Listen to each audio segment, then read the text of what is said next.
Okay, today we are going to be talking about the checklist.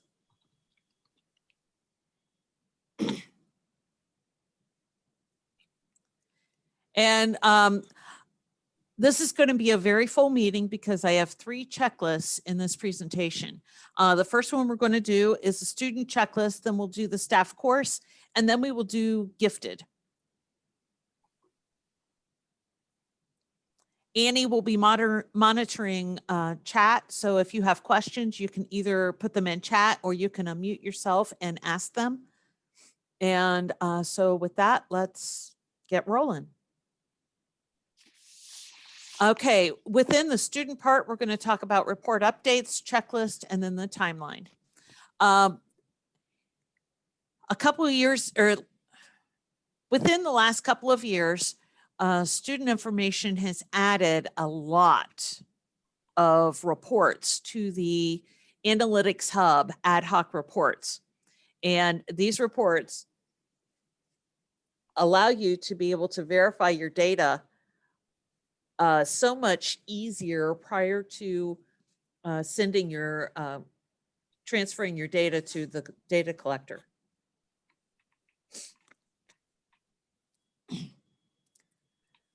On each of the tasks, if one of these reports allows better verification of that task, then that report will be referenced along with that task. There is one version of the checklist. Please share this checklist, and you can get it through the question mark in student information and where all of the documentation is held. Go to procedural checklists and go down to the EMIS section, and you will see all of the checklists. Please share this information with all of the people in your district that need to know this information and be able to do any parts of the collection process that data entry that they need to do. Some reminders: calculating your percent of time. In grades 9 to 12, use the higher of calculating based on periods attending or attempted credits. And use a combination of first semester, second semester, and full year. And we'll talk about that more when we get to the percent of time page. The federal child count date is October 31.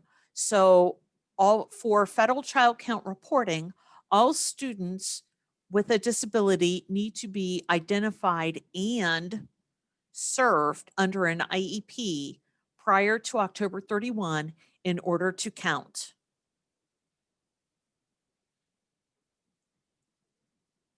If you have any students on a 16 disability, there was a change because of COVID. For FY21 only, a kindergartner can have a 16 disability until December 1, but by December 1, they will have needed to have another ETR conference in order to change that disability to a school-age disability.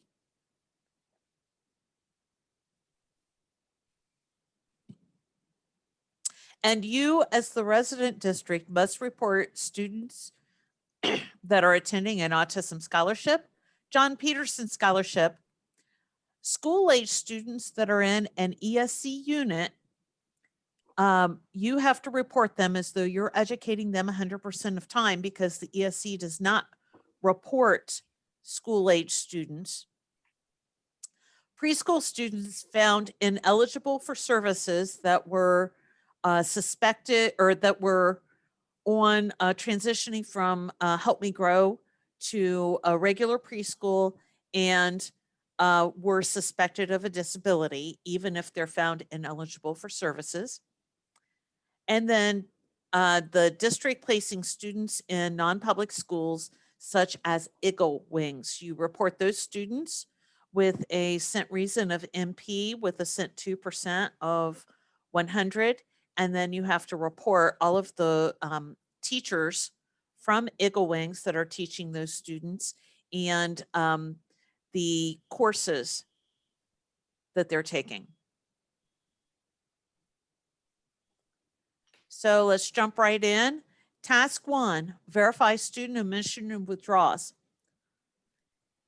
And as I remind you every year, the checklist has a boatload of valuable information.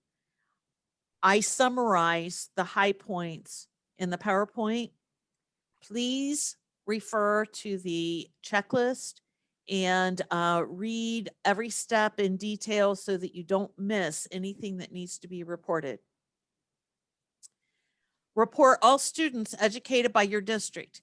Any student that was reported at the end of last year without a withdrawal code needs to be reported this year. If they are no longer attending, then they need to have the withdrawal date and reason. This includes summer withdrawals that left prior to the first day of school. This includes summer graduates. If their record is no longer in the 2021 school year and they were a summer withdrawal, you can go to the EMIS maintenance student summer withdrawal record and add their SSID with their withdrawal date and reason, and that will get them reported without having to completely have their record in the system. Report all residents of your district educated by another EMIS reporting entity, including students that are court placed, and there's a few exceptions where you don't have to report those. Open enrollment and students attending elsewhere under superintendent's agreement. There's the ad hoc report, EMIS FS standing attendance detail that will allow you to verify all of the information that you have on your students. Task 2, preschool students. If you have students in the ECE program, their how received element needs to be an E. A student cannot be enrolled in more than one program at a time, but an ECE student can also be a special ed student receiving services. They just can't be counted in a special ed preschool program if they're in an ECE program also. For ESCs, if the student is not an ECE grant student, then the how received must be or either an H or an I if they're services only. And report the students what they are. If they're court placed, you report them court placed. If they're open enrollment, you report them open enrollment. You must report the correct percent of time, not just 50 or 100. Prior to last year, the only percent of times you could report for preschool students was either 50 or 100. But now you have to report their actual percent of time. There is an ad hoc report, EMIS preschool student coding, that will let you see what you have your student coded as. Task 3, SSIDs. Annie and I try to do a sweep at least once a week, and I may have missed last week if she didn't do it at the beginning of the week. But make sure you have all of the required fields completed. We try to send you the errors if you have students that weren't included in the export because they didn't have anything in the middle name field. They didn't have anything in the birthplace city. We try to send those to you so that you can get those corrected. And then the next time we run the sweep, then those students will be included. There is an ad hoc report, student SSID missing fields, that you can run to see if you have any students that are missing the fields they need to obtain an SSID.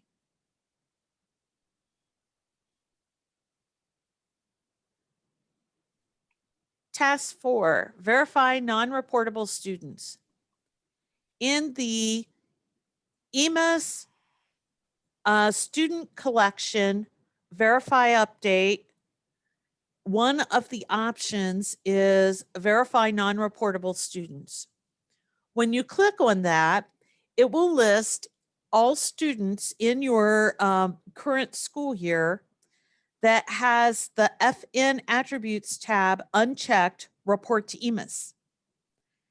If any of those students should be reported, then on that screen, you can just check that box and hit the update at the bottom of the screen, and it will mark them as report to EMIS.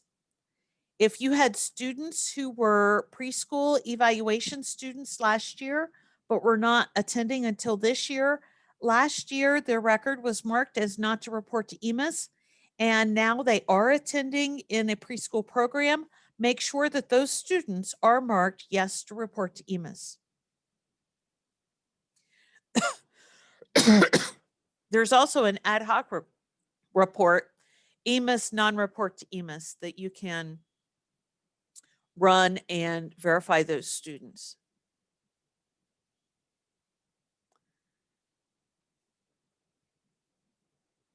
The stat report, it's now called the EMIS FS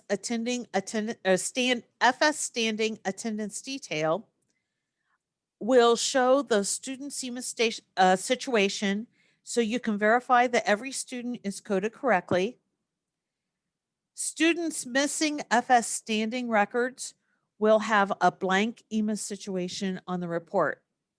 That does occur occasionally when a record will be added and there will be no FS or FD records on the student. It's rare, but it does happen.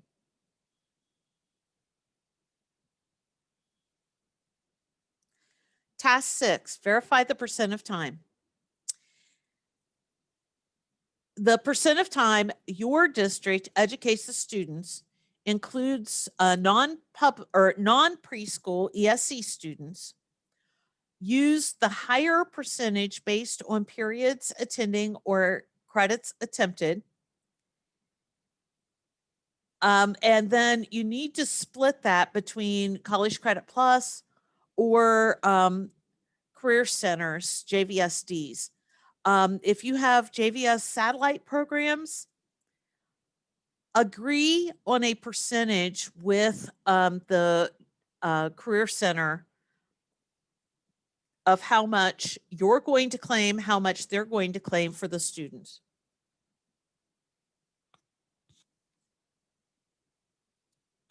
Their funding is based on course hours, and so they may need to have a little bit higher percentage in order to get all of the funding that they should get for their course. So work with your career center and agree to a percentage.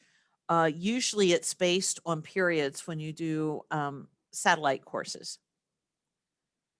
Report the 2% of time for College Credit Plus enrollment. I have a student that's attending 2 colleges. How do I do that? Calculate the percent of time that they are attending each college, and then put the remainder percent of time in the top part on the district percent of time fields, and then the percent of time that applies to each college in the sent to 1 and the sent to 2% of time fields. If you have a student who is attending 3 College Credit Plus or a Career Tech satellite program and a College Credit Plus that is through the high school and not the Career Center, then, or 2 College Credit Plus that's through the high school and not the Career Center, in that case, you can combine the 2 College Credit Plus together, report one of the IRNs, but the combined CCP percentage.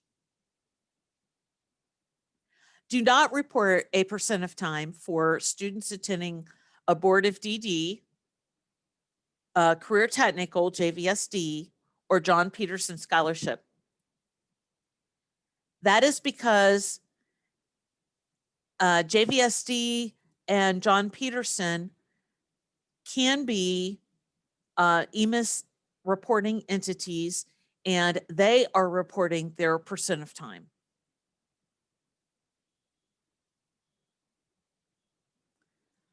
Verify, update the county of residence. When you add a student, typically the county of residence is assigned based on the zip code at the time that you are enrolling the student, but you have to be careful and make sure you are selecting the correct county of residence. It is the county where the student resides, where the student spends the night, not where the district is. For court place students, it is where the child is, not the parent. So for court place students, if they are placed in a home within your district, and your district is in all one county, then that would be the county where you put. I said earlier, you can't just assume because of a zip code that that is the county where the student is, because take Utica, for example, right outside the Utica city limits is the county line between Licking and Knox County. But the Utica zip code is still in that area. So you need to make sure that you are reporting the students correctly. This is used for the distribution of casino monies.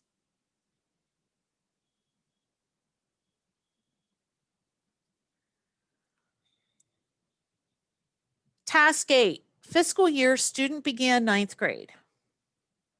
I have received requests from a few of you, but not very many. So I hope that the rest of you that have not asked us to mass update this for you have created an ad hoc and used the student profile bulk update to mass update your fiscal year student began 9th grade for all 9th grade students as 2021.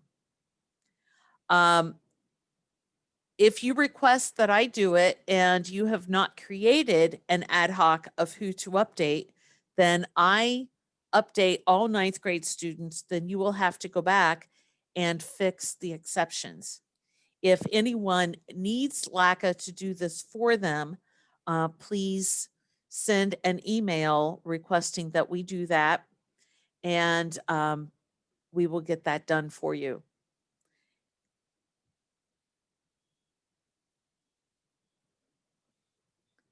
Task 9, update disadvantagement values.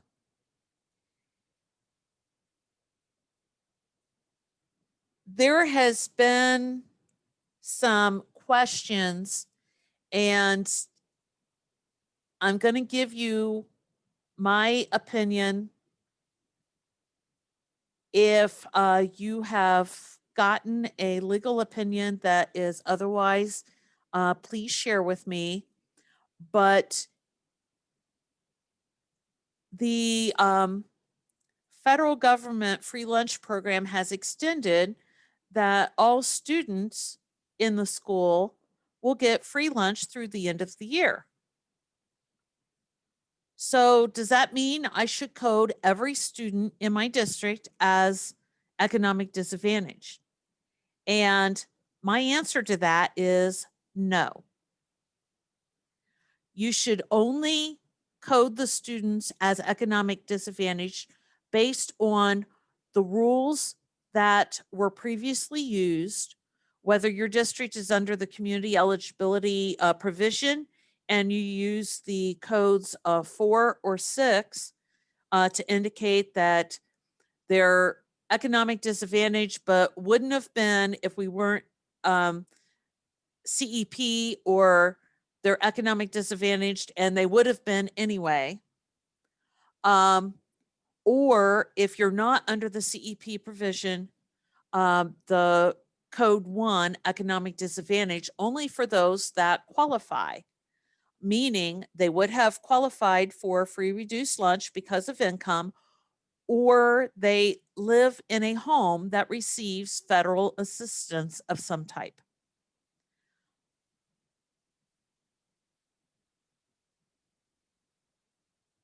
Thank you, Mike. I was basing this on if we had changed the definition of and said, yes, everyone would be marked as disadvantaged, that would greatly inflate the E-rate numbers, and we did not want to do that.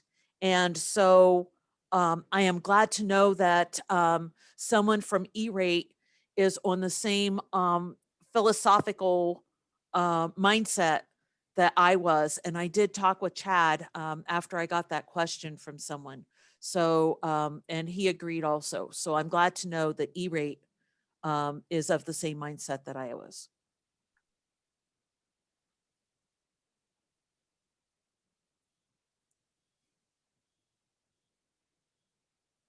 You can verify your students that are marked as economic disadvantaged on the ad hoc report EMIS FD detail.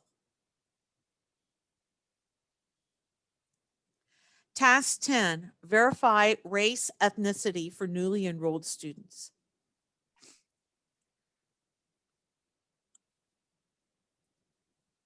For any student who enrolls, and this has been several years now, so the majority of your students probably already have these new fields used. You need to answer the question, is the student Hispanic or Latino, yes or no, and then indicate all races that apply. The summative race is calculated. The local ethnic category is used for student information reports, but is not used for EMIS reporting.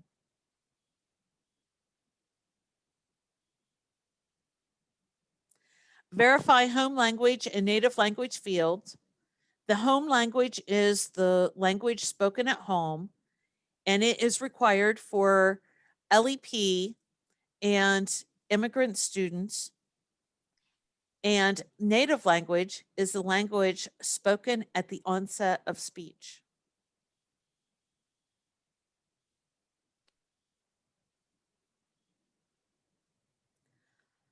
Update the CTE program of concentration. Last year, this definition changed under Perkins 5, and it is now if a student completed 2 courses in a single workforce development program, and the courses have to be the equivalent of a full year course hours wise and reported as a VT, VN, or VP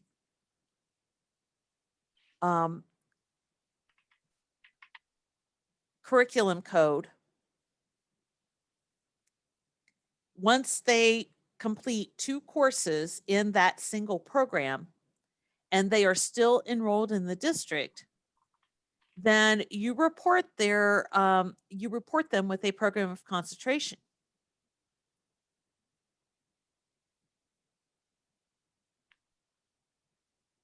If they are attending a career center, the career center reports that program of concentration.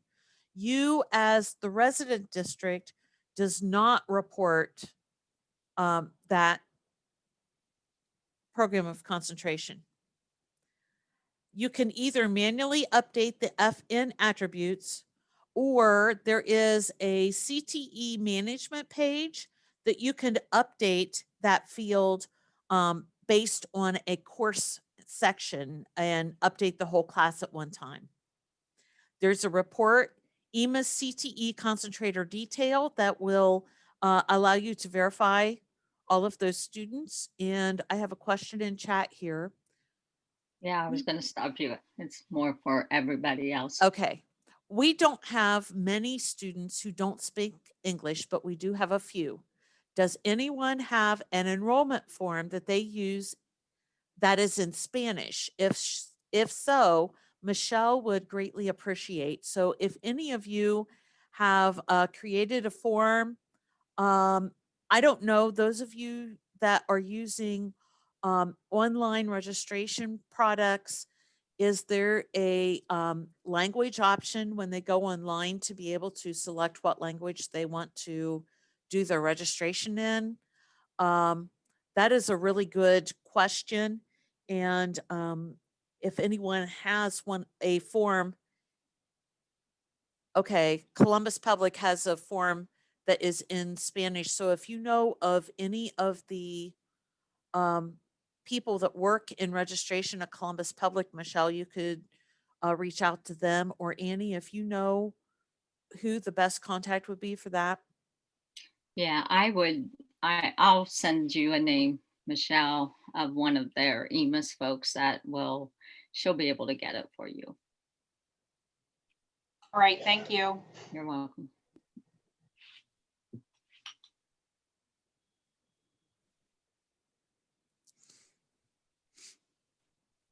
Update the October IEP outcome field.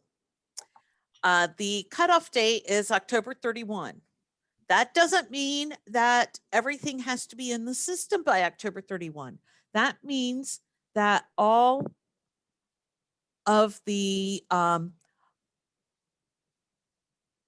ETRs and IEPs, primarily the IEPs, the IEPs, the RIEPs, the TIEPs,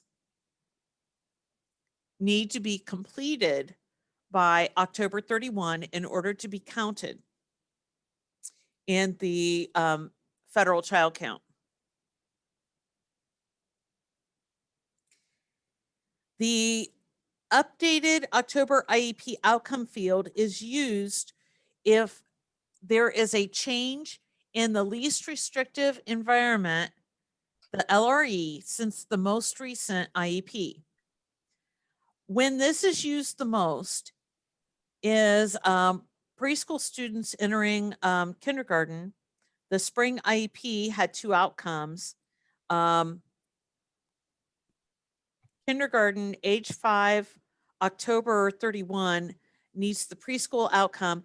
And I think that was changed, and I forgot to update this slide. Also, anybody that is using the classic special services, they are going to update that IEP for you to be able to report both of those on the same IEP. And I'll let your special ed department know that. We had a request to do that. So Software Answers is going to update that IEP for this year.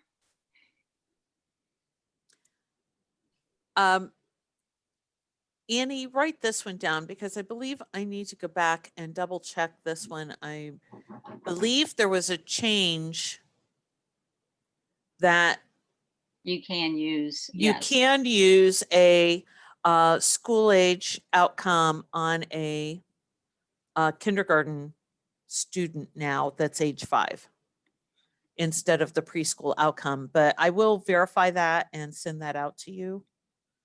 Okay, I got that slide.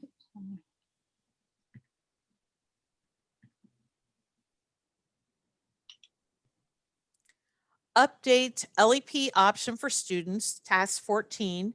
LEP is going to be renamed, but it has not been renamed yet. And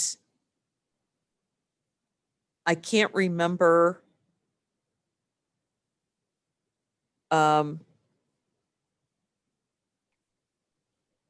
think it's going to be EL. I think that's right. But I cannot, English learner, I think is what it's going to be entitled. but that change has not taken place yet. I did look that one up when I was working on this. If you have students who have changed from a Y or a L to a S to a Y to a M to no longer classified, please make sure that you are updating the records. And if this change took place on a specific date and not at the beginning of this school year, then when the change occurred, you need to add a new FD to indicate the date that that change was effective.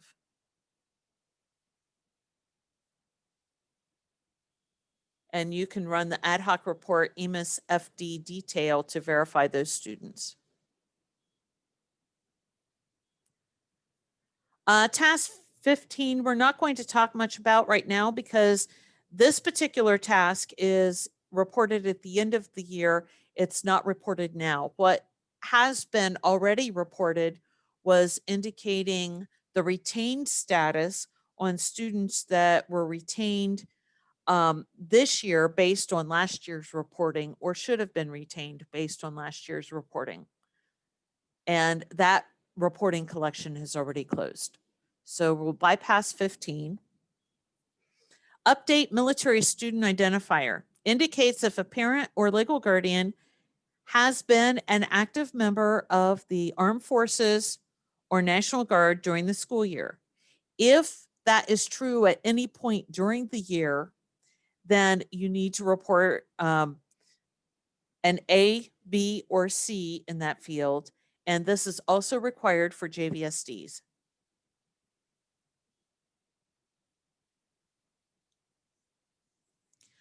When you enroll and withdraw students, the admitted from and the withdrawn to IRN fields need to be completed based on the admission reason or the withdrawal codes that are used for the student.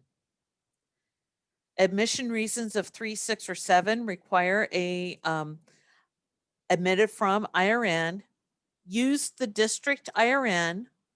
For non-public schools, use the non-public building IRN. And if the district relationship was a 3 and changed to a 1, then you would need to update the admitted from IRN in that situation. For the withdrawn to IRNs, it's required for withdrawal codes of 41, 42, and 45. Again, district IRN, and for a non-public school, use the building IRN.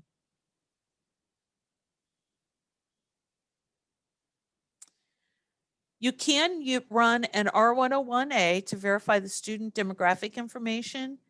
I am still of the mindset that don't trust what's in the computer. Send reports to the buildings or have the buildings run the reports and have them go through and mark, because it could be that teachers have hid students in their grade book and the building doesn't even know that students have never showed up for the year, but the teachers weren't seeing them in their rosters because they hid them from their rosters so they wouldn't show up. We need a verification to make sure that all students that you are reporting that you're educating, that you are educating.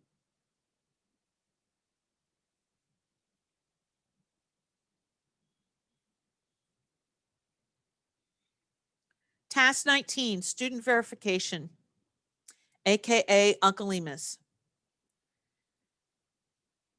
Your building people have access to this by going to the EMIS student verification tab, and they can run it on their building and see what errors there are for your building. There is a document called Uncle EMIS Error Resolution that can assist you with determining what the errors are and how to correct them. When you run it, the errors are interactive. You can click on the student name and go directly to that screen and fix that particular error. The next 3 tasks are only for community schools. Task 20 is update the Flix IRN. And this is for attending district IRN last October. This is for a student who is new to the community school this year and attended a non-public school or was homeschooled last year. It indicates what public district that student resided in last October. Update transportation record indicates if a student was transported by the community school during count week, which would be the first full week of October, indicate how far and what days. If the community school does not provide the transportation, I don't believe you have to fill that in. So if the public schools transport kids to you, I don't believe you fill that in. But if the community school provides transportation, I believe you do. Student contact record and contact address. Make sure the primary contact and contact address are updated. When the address changes, update the contact record, and there is a line that you can add for SOES, historical address, for the previous address. The legal district of residence change date, to me, is backwards. It refers to when the historical address was in effect, not when the new address took effect. So it will have to be a date when the previous address was in effect. And again, if you have any students that are missing contact and contact address information, then the community school will not receive funding for that student until that contact information is updated, because the resident district cannot verify the SOES portion until the contact information is in there. Calendars, exception days, and attendance patterns. Now, calendars are reported in the calendar collection, and hopefully everyone got their calendars reported so far as part of the calendar collection. And as you update calendars, as things change, make sure that you do update them. The only guidance we have received this year on calendars is don't go building 100 different calendars for every possible situation. Try to limit the amount of calendars that you have.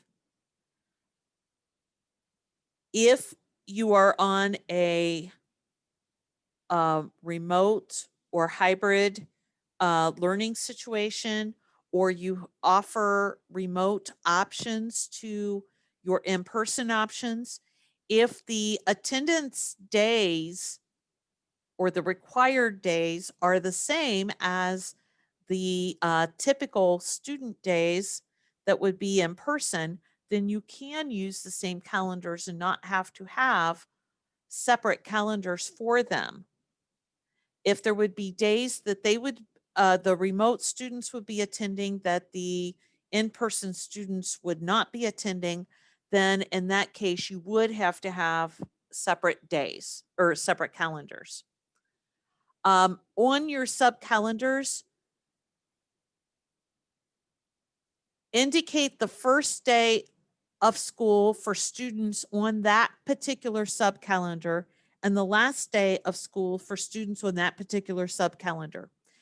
On your master calendar, if there are days that students would attend in one group but not attend in another group, then that has to be on your master calendar.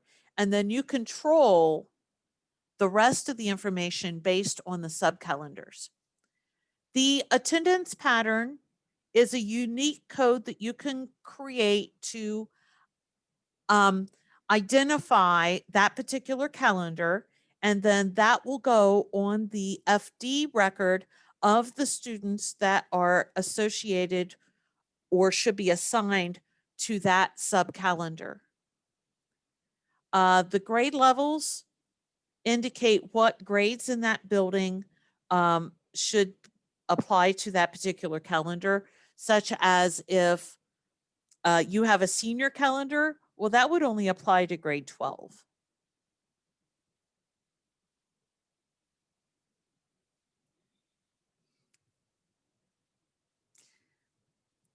The hours per day indicate the average hours per day students attend who are assigned to the calendar. Do not include lunch.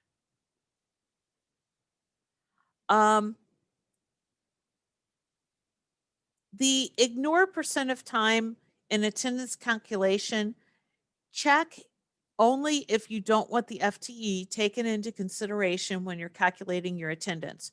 So if you're one of these buildings that have students attached to all of these different calendars because they come and go at different times, and so you have all of these calendars created, the calendars aren't necessarily reported to EMIS. The students then roll to the default calendar when they're assigned to a calendar on the FTE detail. But for attendance calculations, you have them in on the shorter calendar. If you have a reduced percent of time on that student, then you would not want to take percent of time into consideration when you're calculating attendance and absence on a calendar that has a very short time period assigned to it. If you have questions about that particular box, please let me know. Also, there's the checkbox include in attendance calculation. If you don't have that checked and you have students assigned to that calendar, then I'm not sure that their attendance hours will be calculated correctly.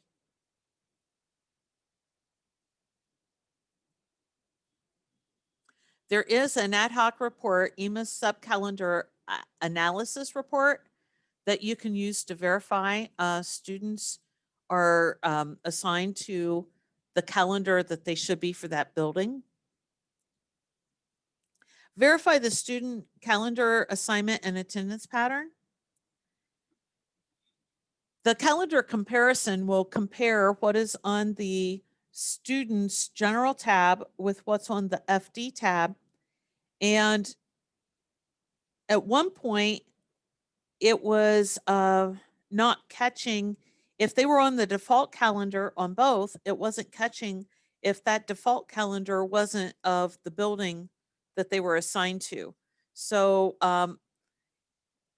it may not be 100% accurate, but if you have students who are not getting their attendance and absence calculated correctly and they have switched buildings, then it could be because they are not attached to a calendar in the building that they currently are attending.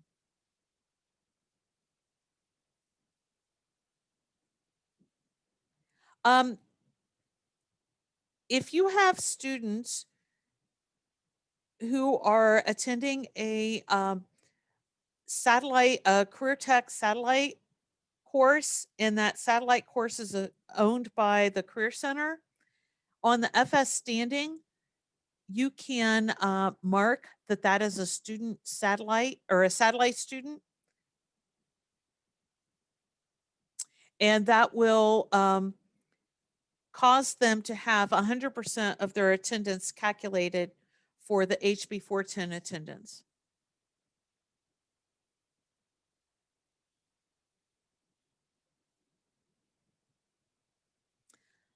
Student acceleration and third grade guarantee. The reporting of this record is not for student acceleration is not required until the final student collection. However, you can add that record at any time.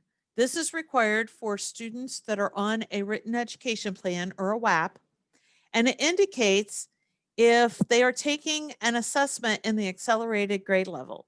So if you have a student who is accelerated, if they are taking the accelerated assessment, then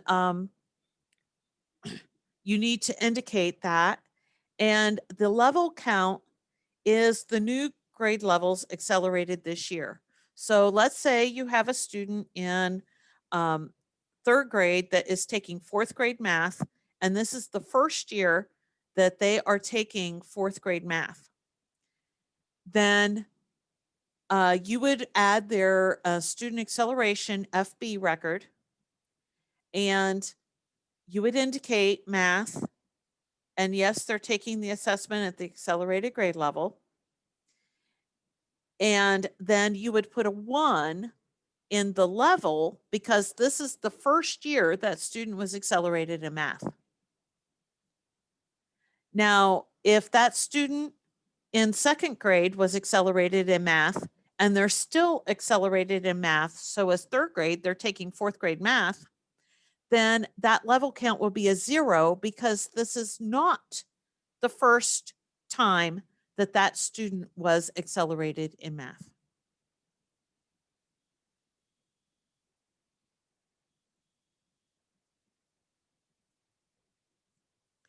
Task 26, update third grade reading guarantee values. This is on the FN attributes tab. You can create an ad hoc report or an ad hoc of all of the students that you want marked as on track and all of the students you want marked as off track, and either use the student profile bulk update yourself or request that we use it to update your students for you. This is required on all students in grades K to 3. And this assessment needs to be done prior to September 30 for grades 1 to 3 and November 1 for kindergarten.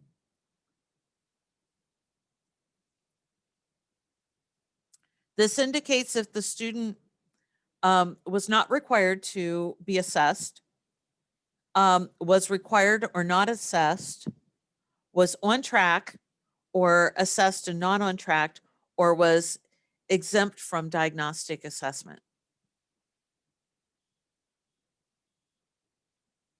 And there is an ad hoc report, EMIS third grade testing diagnostic detail.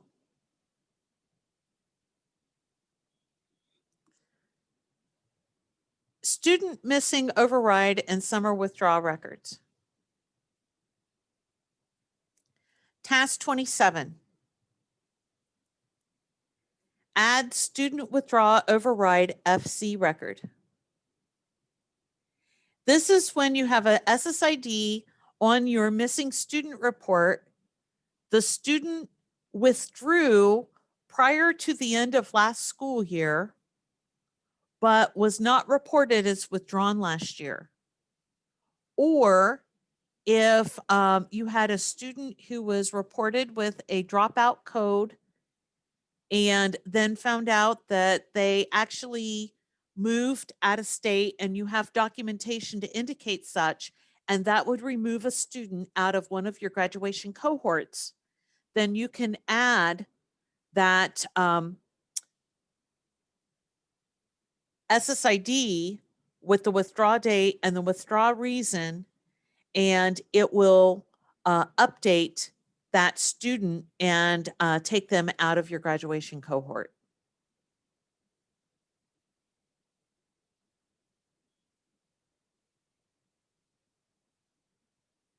Task 28, add summer withdrawal record FL. This is for those students that you expunged out of the 2021 school year, but they should not have been because they actually were not reported as withdrawn last year and are now showing up as missing students because they need to be reported this year, but they're not attending this year and need to be reported as a summer withdrawal. So you can add this. It's in the EMIS maintenance student summer withdrawal record, add the SSID, withdraw date, and the withdrawal reason. And you notice my fancy word, we are transitioning from using the term whack to the term expunge. Gifted reporting. Right now, we're going to be talking about student records information. At the end of this presentation, I'm going to be talking about how you can create your gifted rules and do the mass update of gifted records. But task 29 is update student gifted records. The identified values carry over from year to year. Student records need to be updated for the current year to indicate if they were screened, assessed, or served in this current year. You can use the gifted rules and gifted mass update to update or create records for the current year. And again, I will talk about that later on this morning.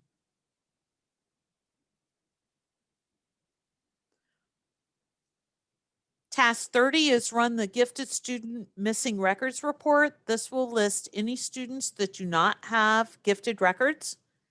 And that would indicate, maybe I need to run the gifted mass update for the default blank rule again, so that it will create all of my missing records.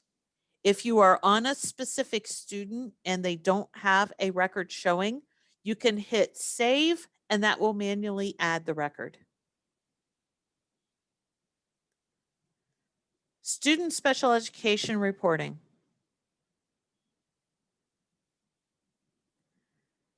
Task 31, create student special education records. I mentioned this earlier when I was talking about preschool, but for FY21 only, the 16 developmental delay can be used for kindergarten students up through 12/1/2020. So that gives your district a little bit more time to get their evaluations done and transition them to a school age disability. Report all events dated between 7/1/2020 and 6/30/2021. Newly enrolled students, including preschool students suspected of a disability, will have all events reported on them, even if it's prior to 7/1/2020. If you had any students enrolled in the 1920 school year for preschool valuation only, they were not reported to EMIS, their IEPs were done, but they were not going to attend until this school year, withdraw them in the 1920 school year and make sure that their enrollment date and district admission date on the FS standing is the date that they are starting in the 2021 school year. And then all of their events, regardless of that event date, will get reported this year. If you do not do that, and they were enrolled last year and not reported to EMIS, then student information sees that the district admission date is a prior admission date. It sees that FS standing from last year without a withdraw date on it. Oh, this student was reported last year. do not poll any of the events dated prior to July 1. So for those students that were not reported last year because they were not educated until this year, in order for their events to get reported, they have to show a closed record from last year and that they are newly enrolled this year so that all of their events get reported. I am probably beating that a little bit, but we always have that situation. Why are my events not being reported this year? Well, that's why.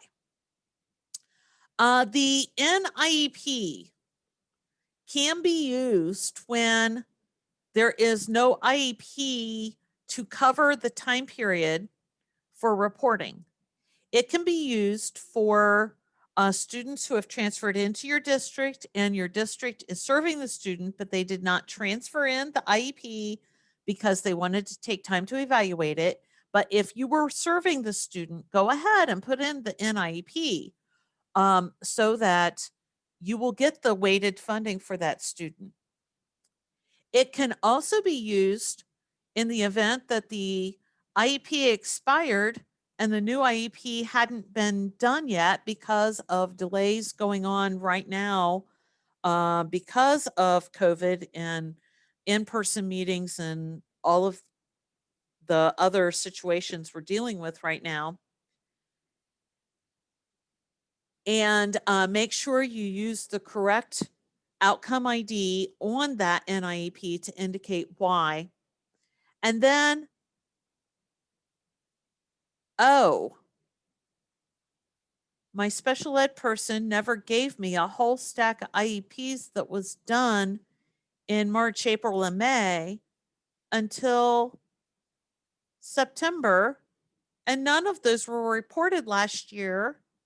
They were all valid, they were all done, they just weren't reported. So what do I do? How am I going to get my funding? That is when you need to report the NIEP with the outcome ID of the IEP was done, it just wasn't reported. And then the new IEP that is done in the 2021 school year will have the outcome ID of a 09. I'm not out of compliance. I just failed to report last year's IEP.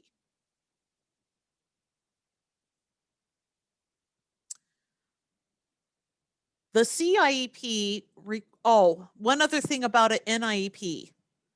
You cannot use an NIEP if there was not already a valid IEP in service.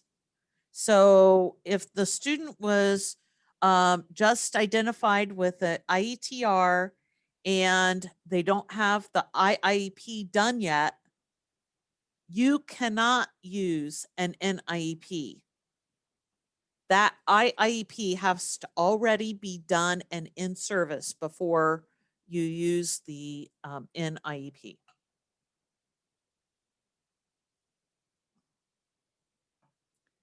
The CIEP is where the parent withdraws consent and there has to be a current valid in service IEP, RIEP, or TIEP before you can use the CIEP.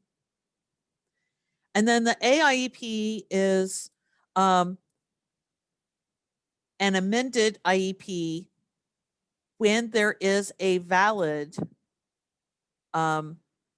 IEP, RIEP, TIEP, and in this case, the date is the date of the change with the end date of the original IEP. A reminder that the secondary planning element needs to be reported on the IEP when the student turns 14 and then every year after that. Because this is a hot topic, are there any questions about the special ed events before I move on?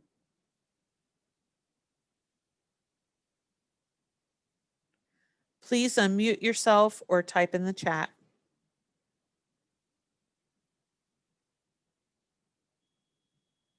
There's nothing in the chat right now.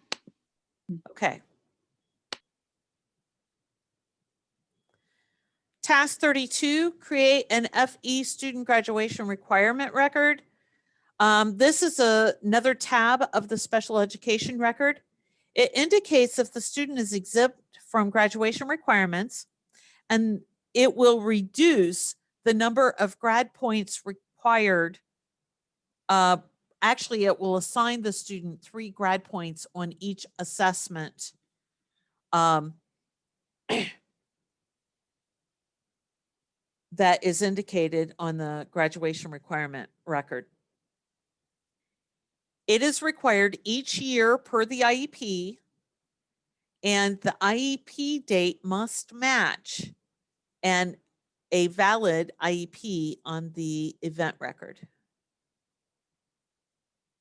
It is not required unless a student is exempt or was exempt and is no longer.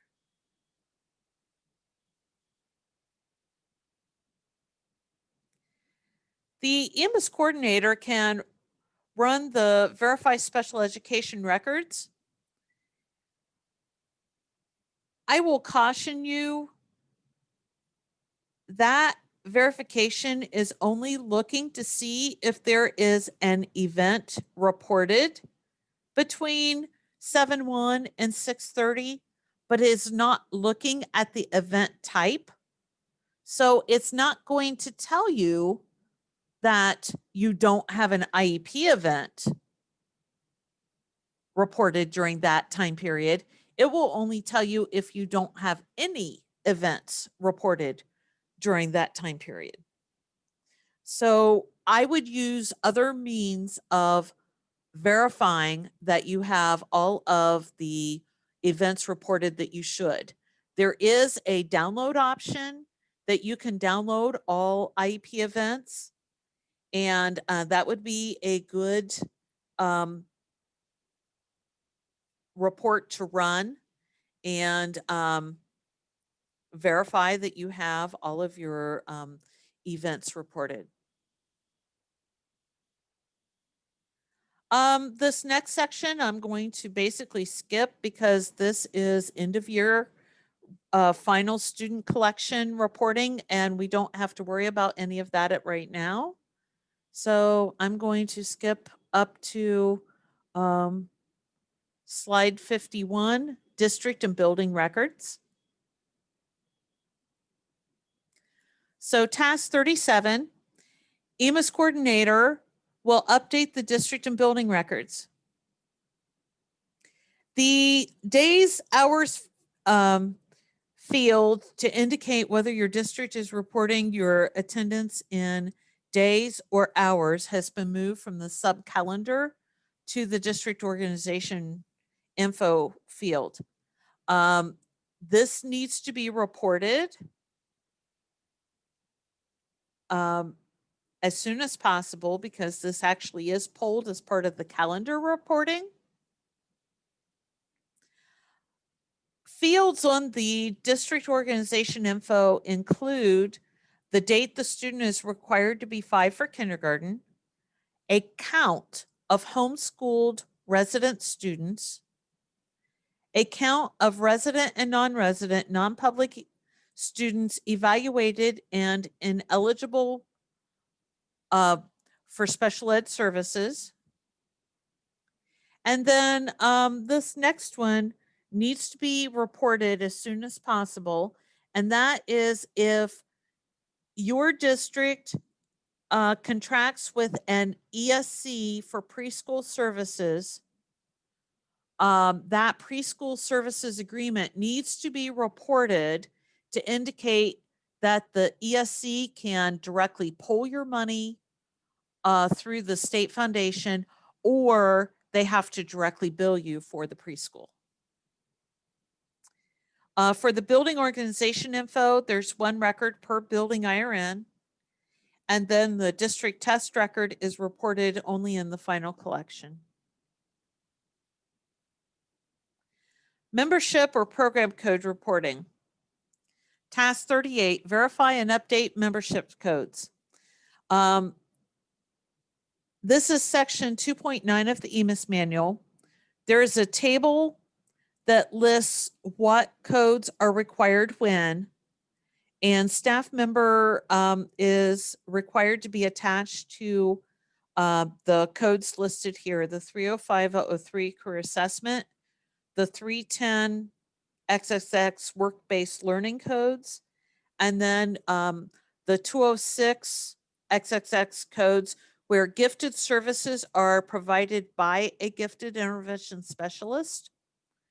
And then the 220-100 preschool itinerant, and this is reported by the educating district only, and this is itinerant instruction.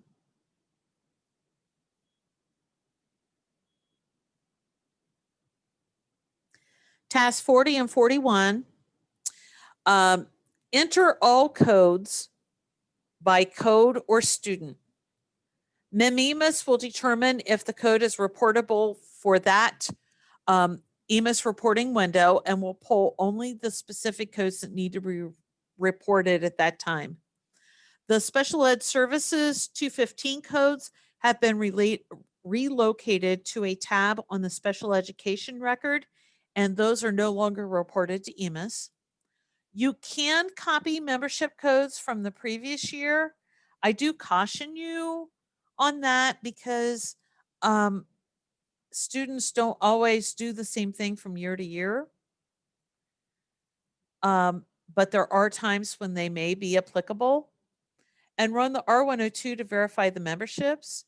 I should put in here, make sure that you have all of your REMP memberships reported. If you have students that were not on track on the reading diagnostic or were borderline, then those students need to be on a REMP, and then all applicable REMP codes need to be reported for the student. Run EMIS in verify mode to make sure that there are no errors. Discipline reporting.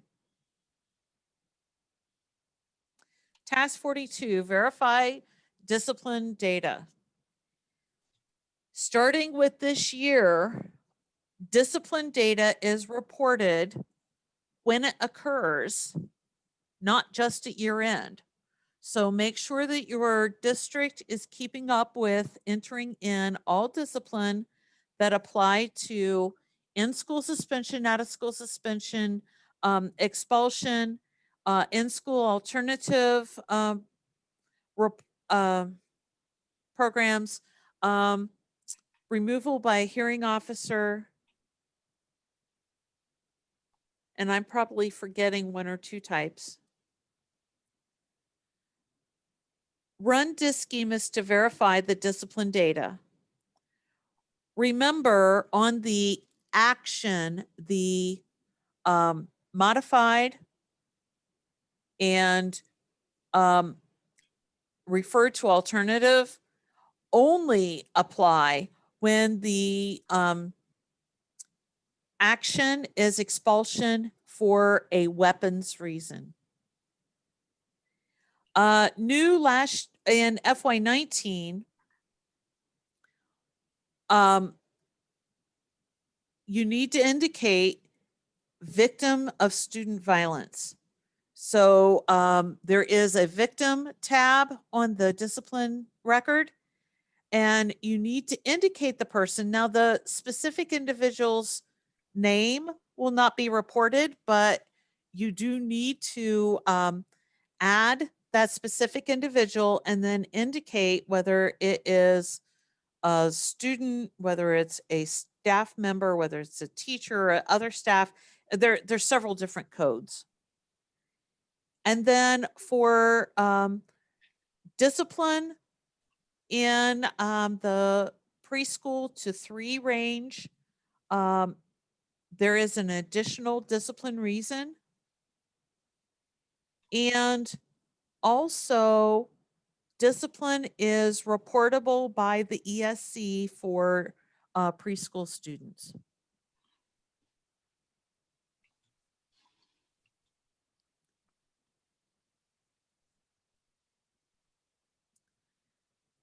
The ad hoc reports, discipline detail, and students without discipline will help you verify that you have all of your discipline data entered. Attendance reporting. Task 43, run EMIS attendance hour summary report. There are several ad hoc reports that you can run. The EMIS attendance hour summary. And this particular report, I believe, is what the auditors should be using instead of the R500 because it has more accurate information on it. The FS standing attendance details lists each student with their attendance hours, including excused and unexcused hours. We have the yearly absence detail with perfect attendance, the yearly absence detail, and then the sub-calendar analysis. The EMIS coordinator can run add up EMIS and correct the errors. This is set up to run nightly.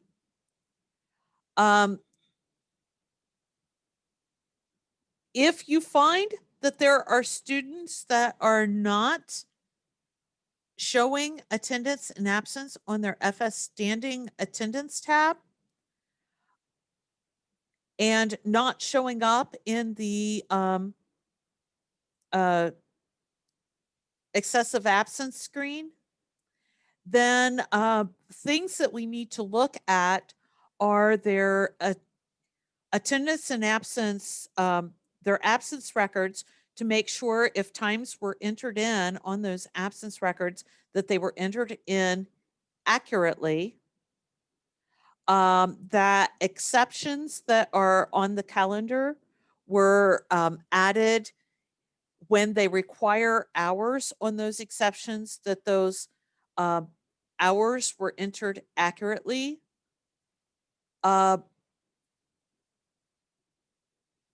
A common error is to put something in as AM that should be a PM hour or PM that should be an AM hour. And looking for things like that, especially if you see large groups of students that don't have attendance and absence calculated on them, then that would indicate that there is something wrong with the calendar itself rather than a student-specific attendance record.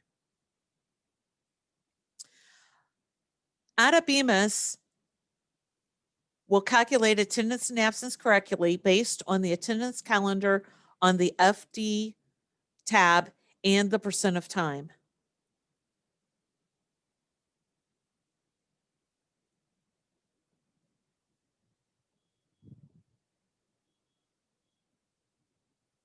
Manually update the FS attendance tab for students with internally inactive status codes. The districts are responsible to report their attendance and absence, which include non-preschool ESC students, students attending a Board of DD, College Credit Plus calendars on a non-attending. College Credit Plus students should be on a regular attending calendar so that their attendance and absence is calculated, because they need to be reported with their attendance and absence.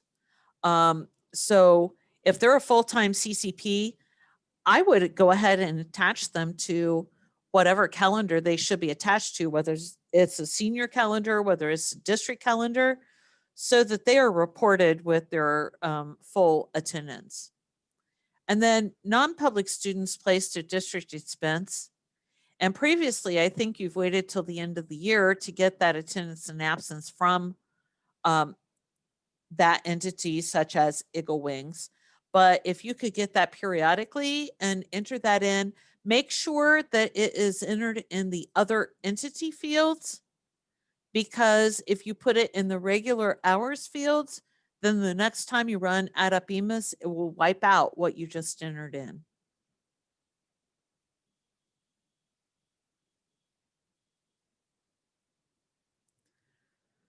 Student truancy and excessive absence record. These are automatically created for students that are considered habitually truant. You may need to add information to the student absence intervention screen when there's parent notification, habitual truant violates court order, or absence intervention plan is implemented. When you add information in, it knows to create one of those records. There is also on that screen a manually entered tab, and you can manually add one of those records. If the trigger is set so that it will automatically create that record, and then you've also added that in manually, then you will end up getting a duplicate record error when you transfer the data to the data collector. And what I would check first is that there's a record in the manual intervention, and then delete that out.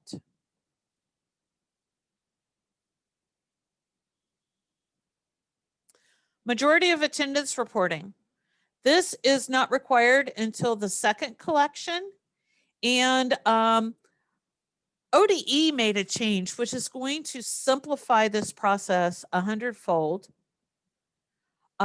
Instead of having two different types of end dates for calculating majority of attendance, ODE has said now that the full academic year that majority of attendance is calculated on is based on the Friday of the first full week of October through March 31st.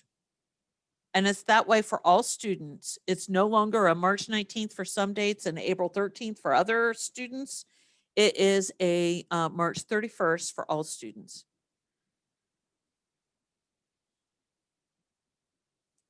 So then once you've gone through everything, you can run the check EMIS to verify that all of the programs have been run in verify update mode for all buildings. Indicates if you ran a program too early and may need to go back and rerun it, or the history of when verify, transfer, and update have been run. You'll then do your period S transfer, check select all transfers, to transfer all files at once, and select the flat file transfer for the data collector. And then when you submit the job, it will automatically put the file in the data collector so that you can go in and do a start collection. But I would watch and wait for the job to complete before you go on.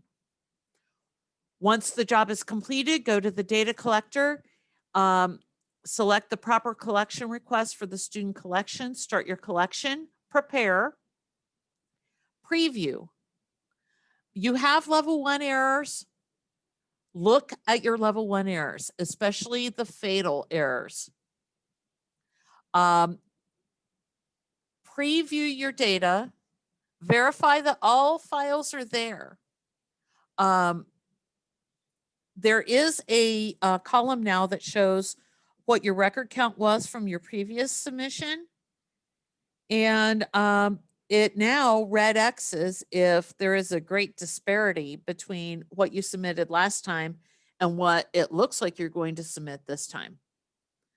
Verify your missing student reports. Look at the missing student report to see if it says fatal error or missing data. If it says missing data, that means the student's not even in your system.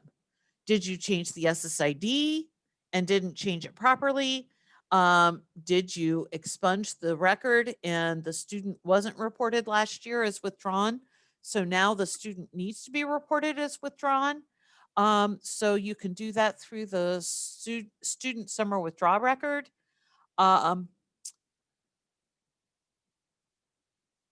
Why is a student on your missing report? And then correct that, retransfer, recollect, and then once you're satisfied, you can do a certify and submit. The reporting process for student data is maintain all student-related data and student information. The EMIS coordinator will run EMIS verification programs, update student information screens, transfer data to the data collector, use the data collector with the flat file for student information data. We'll get the level 1 validations immediately, and then additional reports will come either as level 2 reports of the collection request or on the reports tab under receive files. The first window pulls data up through October 31, but that window is open until December 21st. The collection request is open, so you can, and hopefully you have been submitting, because they're going to be, they've already taken the community school payment from FY21 EMIS reporting data, and they're going to be taking information from the FY21 collection for traditional districts and JVSDs in November. So make sure that you have submitted and that you have as many of your fatal errors corrected as possible. The parallel casino student count reporting is used to determine the casino money distribution, and it's a snapshot of the subset of submission based on October 9 data.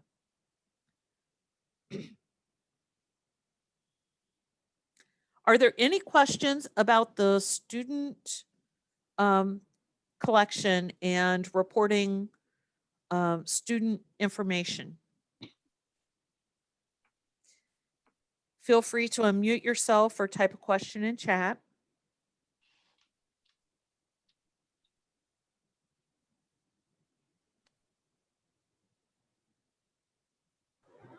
Hey, Mary. Yes. I'm just going to confirm with you because my AD keeps sending like so-and-so quit football or so-and-so quit volleyball. Once they have started that sport, I do not remove them from the membership. Is that correct? That's correct. Okay, thank you.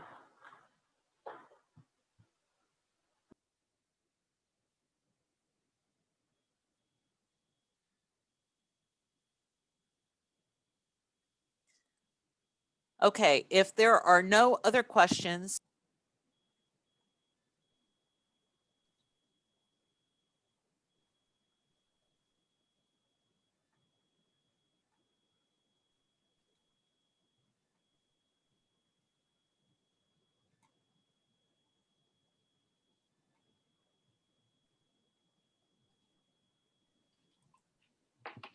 Okay.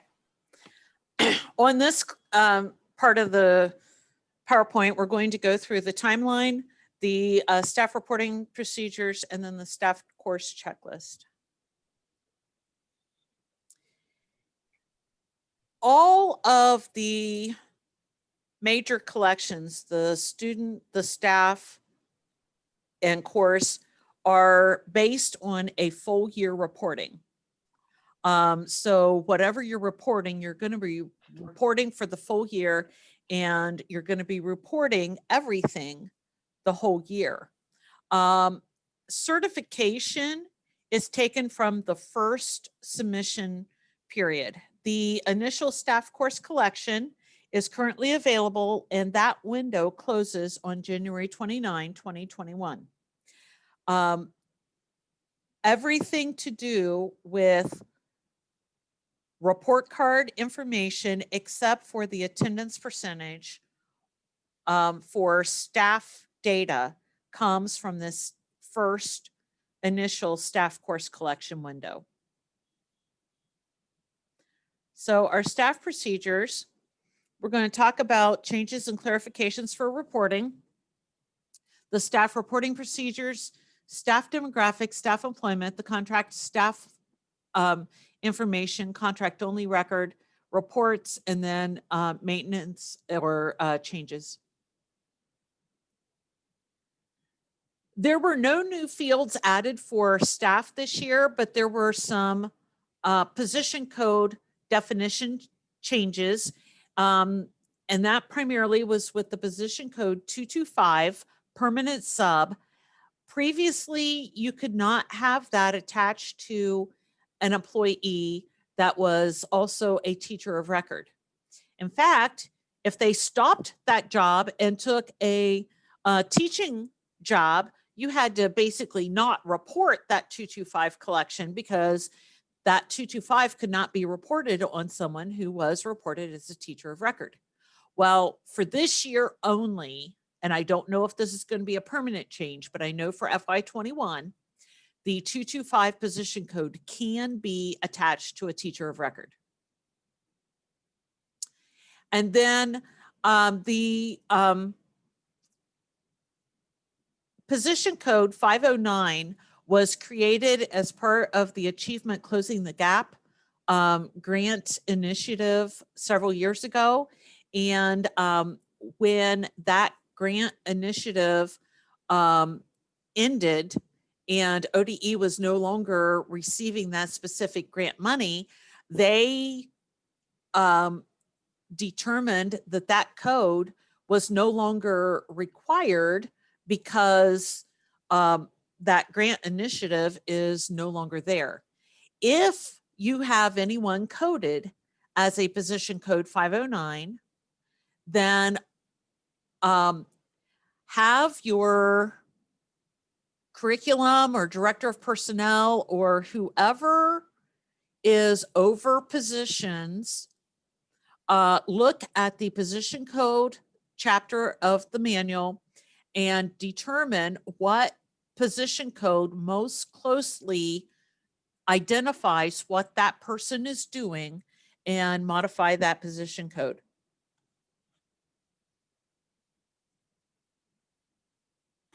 I want to say have them throw the dart for you.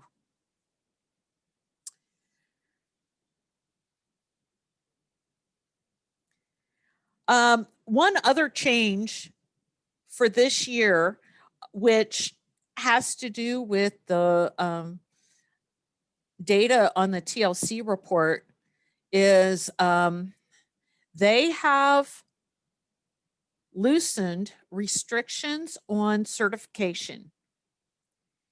If an employee has 3 years experience, they can teach 1 grade level above or below what their certification range is, and they can teach subject codes that are outside of their specific certification area. So those are some things to keep in mind when you are looking at the TLC report, that you may have people who are showing as certified that otherwise may not have in previous years, but this year will. And that is an FY21 only change. Supplemental contracts are to be reported when they're hired, not just at year end. If they are not doing that position this year, then don't report it. The premise is that all supplemental contracts are non-renewed every year. And so if they're not doing them, then they aren't specifically looking for separation information on that position.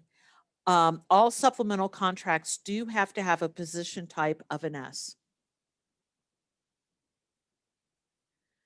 Reporting scenario number 1,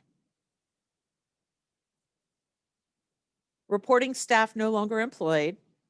If the staff member leaves after the last day of last school year, you knew they were leaving, but for whatever reason, their separation date and reason was not reported. So they were left as a position status of a C, and they didn't have a separation date and reason in FY20.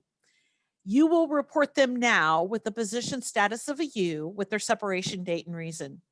The second staff reporting collection, you'll leave the same, because again, this is a full year reporting and you have to report the person all year.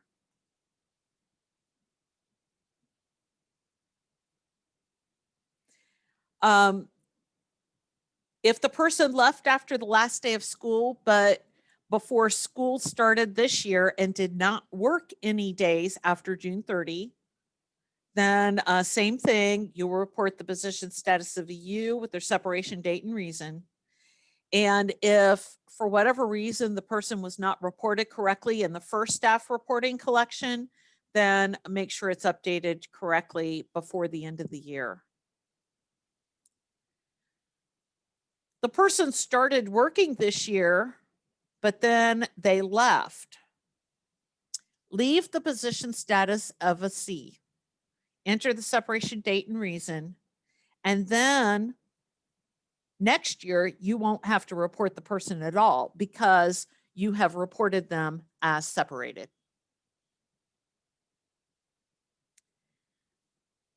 If the only contract the person had was a supplemental contract and they're not returning, then you can just not report that person to EMIS because, again, supplemental contracts are on the premise that they're non-renewed every year. And so they aren't expecting a separation date and reason on them. Now, if the person would end up showing up when you're missing staff report, then we will have to report them. The staff reporting procedures, update your staff demographics or HR data. Make sure that you have all of your new employees as reported to EMIS and all of that information in.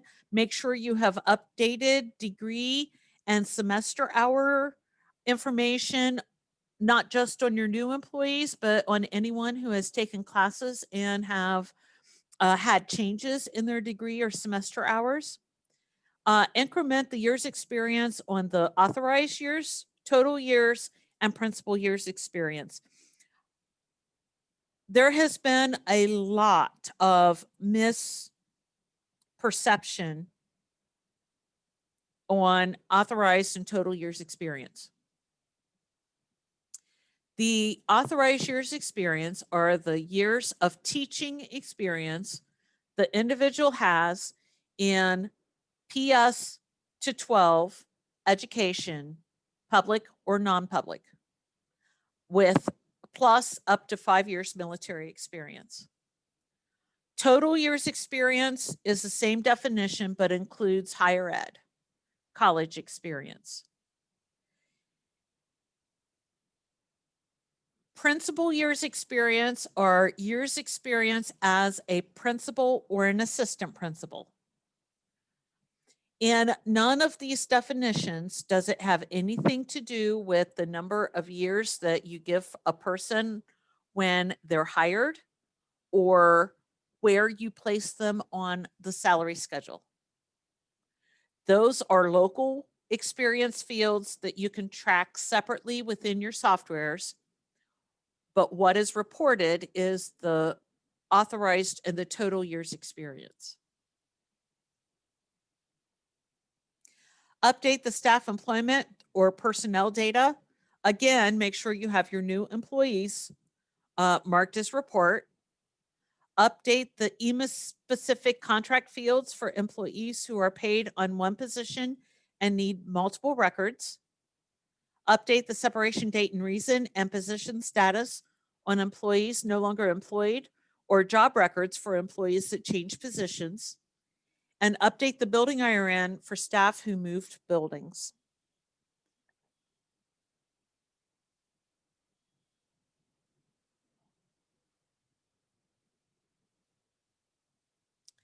Report all employees employed anytime during the current fiscal year.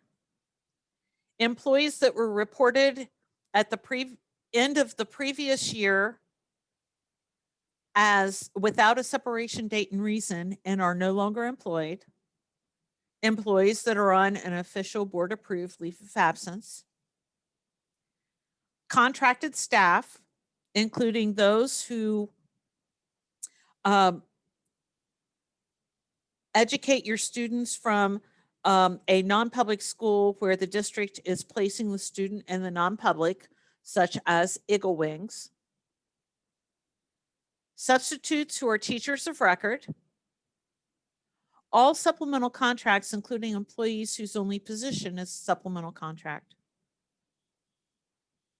You do not report your daily as needed substitutes, student employees, board members, adult education teachers, game officials or ticket takers, part-time help, or volunteers serving in the district.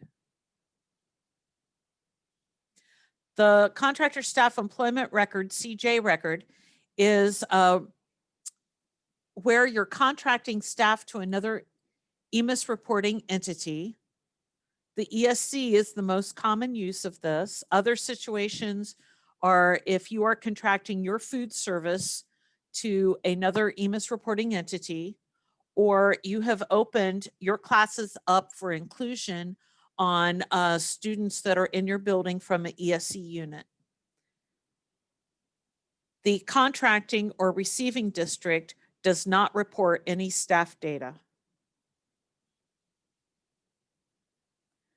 A contract-only record is reported for non-instructional positions only, and you report one record per contract per position code. I like this table because it shows clearly what position codes can and cannot be reported with the contract-only CC record.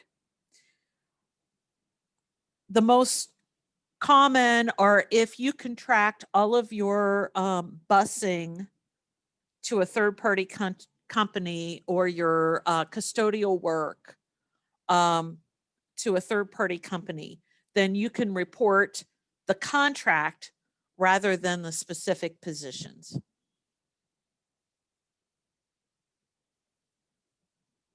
I want to talk a little bit about contracted staff. There's two types of contracted staff. You have your instructional and your non-instructional. Instructional include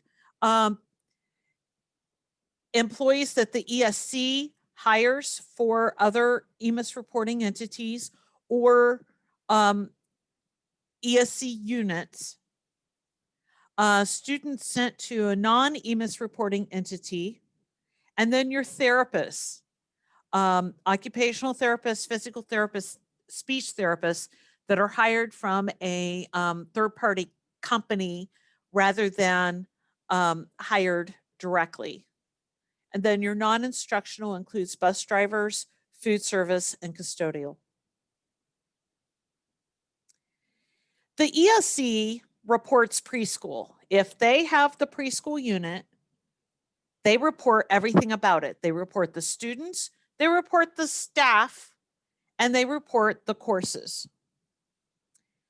You, as the resident district, has to report the students as educated by the ESC, but you do not report the courses or the staff. For school age, the ESC does not report students.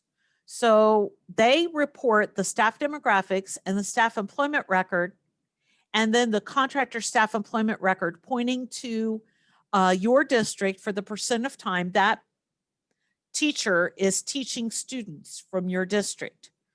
You report all of the students as educated 100% of time by your district, with the course master with that ESC staff member attached using their state staff ID and the provider IRN of the ESC. And then that's what links that up so that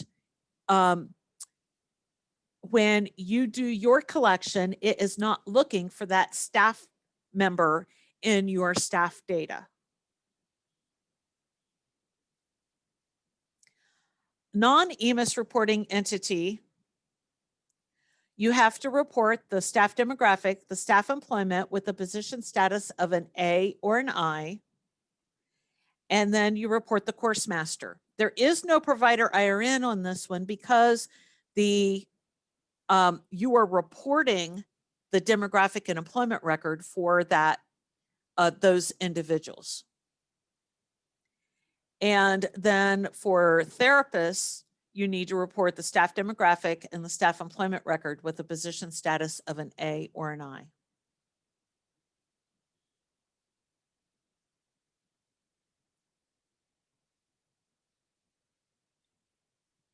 If you are contracting staff to a non-EMIS reporting entity, the contracting or receiving district reports nothing. The contractor or providing district reports the staff demographics, the staff employment, and then the contractor staff employment record pointing to that other district. For a non-EMIS reporting entity, report the contract only staff record, one record per position code per contract term.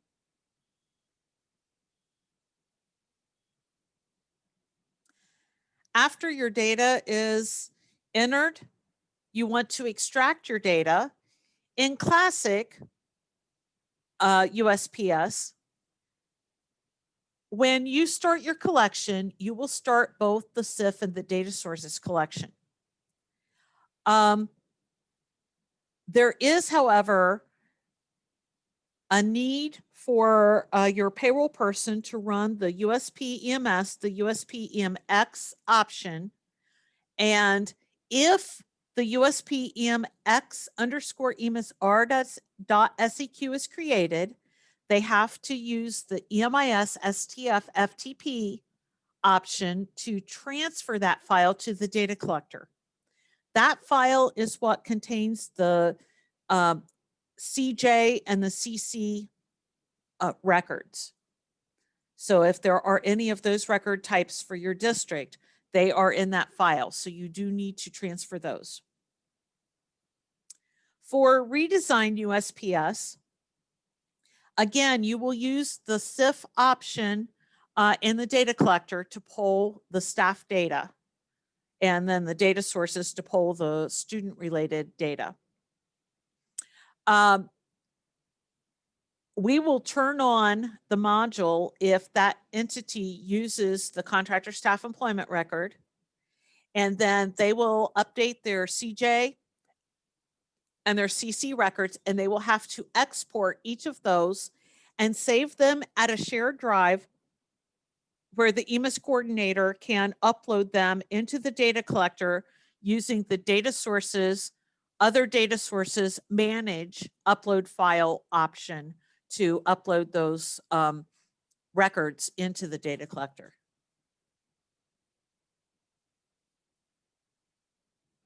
For other softwares such as EFP or Harris ACE, extract your staff data, save that to a shared file for the EMIS coordinator to be able to upload into the data collector. There is no option at this time to do a CIF collection for either of those. The reports available before they're sent to ODE, we have the level 1 validations and the exclusion report, the missing staff report, which compares active staff in the 21L with who you reported in 20L. If there are any missing staff, that must be corrected. If it is because there was a change in the state staff ID, request a waiver. So what you'll do is send an email saying this ZID needs to be associated with this state staff ID. After submission, we have the level 2 validation reports, which for the staff collection are all of the career tech reports, and then the teacher licensure course status report or TLC report.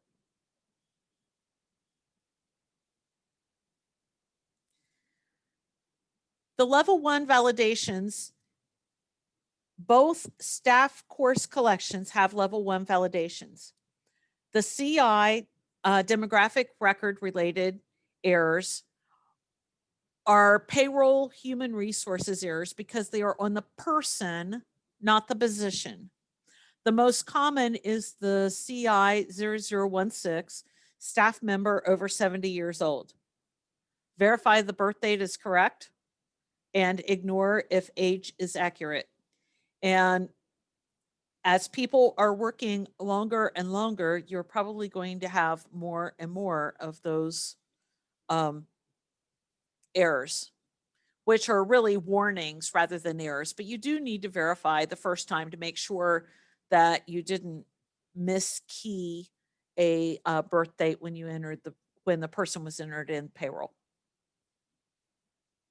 If there is a fatal error, that must be fixed.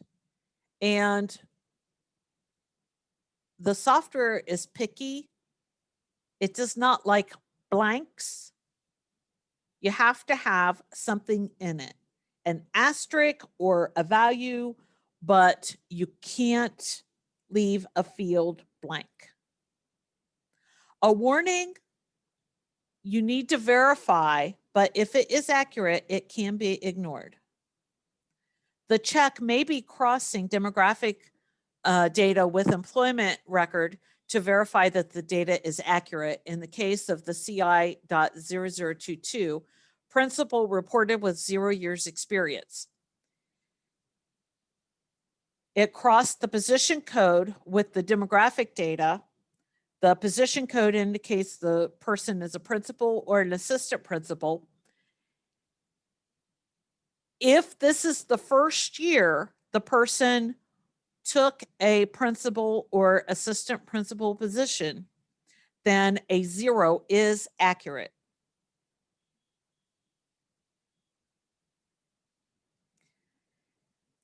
On the CK record, that's the staff employment record related errors.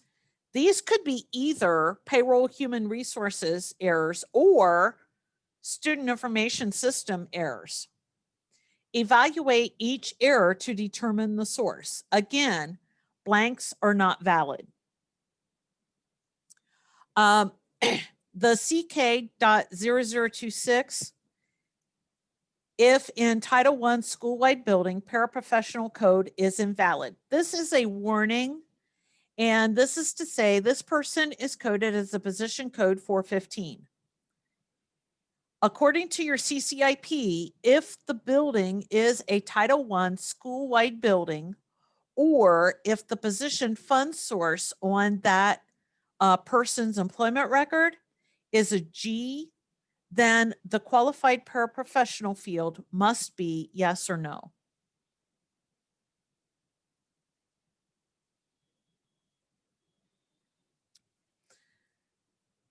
MR.2001, whose error?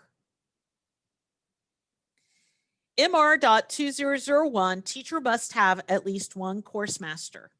This occurs when the position code is 230, the position status is a C, and there are no courses attached to that state staff ID.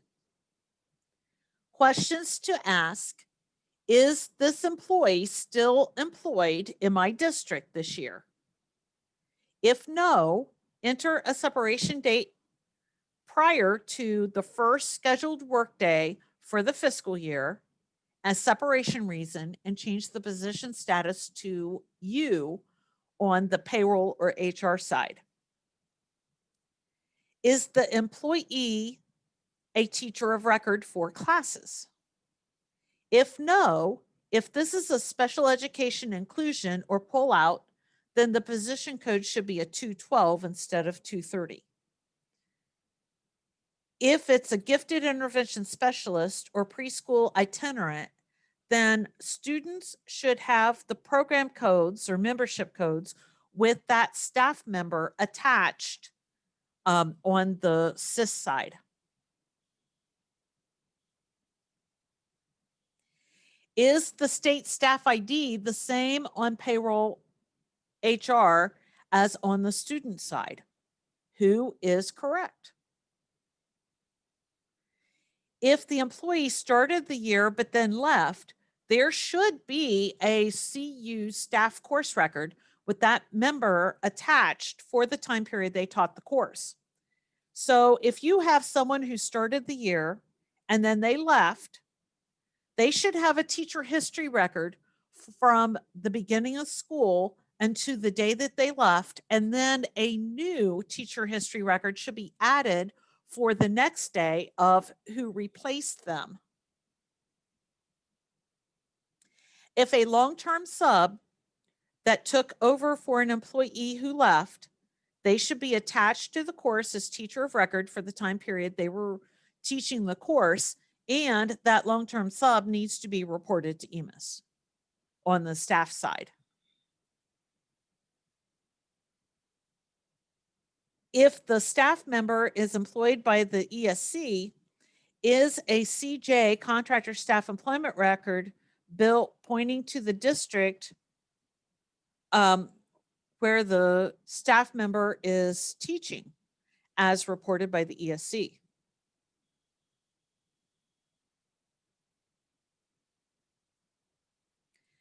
Excluded records.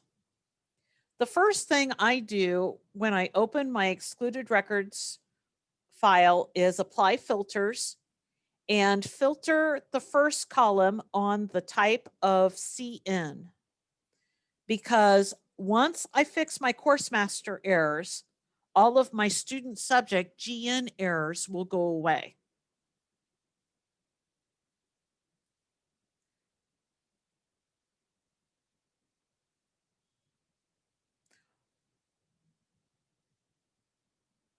There's one question where each scenario prompts more questions. Who employs the staff member? If your district is payroll HR reporting this employee, are you both using the same state staff ID? If the ESC is employing the staff member, do you have the provider IRN on the course? If it's contracted staff because the student is placed in a non-public school, is payroll HR reporting that staff member with the position status of an A? Are you both reporting the same state staff ID? If it is a College Credit Plus course taught by college staff, is the state staff ID on the assigned teacher all nines?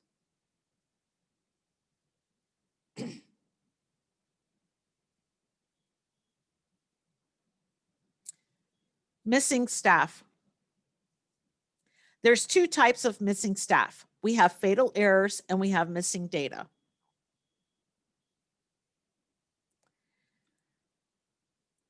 If the missing staff says it's missing because of fatal errors, look at your level 1 validations. There is fatal errors on your level 1, and that person is going to show up there. Correct the level 1 fatal error. All other records associated with that person will have a DEP, dependency error, and then none of the records for that employee will be sent to ODE. Once your fatal error is corrected, all data for that staff member will be reported.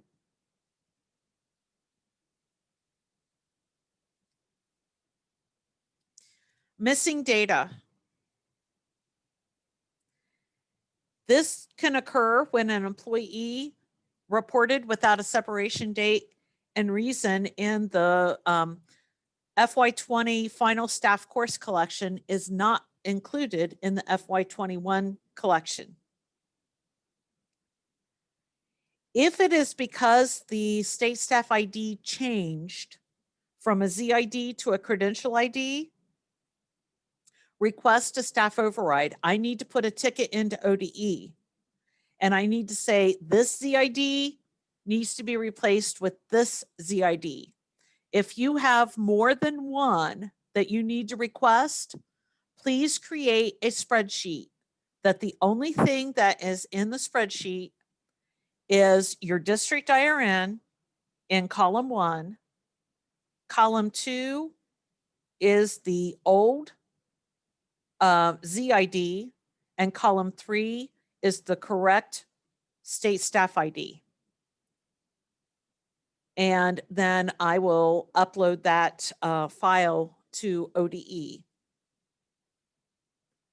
If the employee resigned prior to the end of last school year and the separation date and reason was never reported, then we will have to submit a staff missing override record via the data collector. The link is here for you to click on and be able to open up that spreadsheet. Follow the instructions on the first sheet of the workbook, including make sure you update the district IRN to your IRN and the fiscal year to FY21. Enter the person on the second screen with the separation date and reason, and make sure you follow the formatting as described on the date. I believe it needs to be put in as year, month, day, but make sure you follow the formatting rules for that. It will write the record to the third sheet. You will save the whole workbook as an Excel workbook, and then you will go to the third sheet and save that third sheet as a type of .prn. And then that is what you will upload to the data collector. If you have to create one of those and you have questions, please give me a call.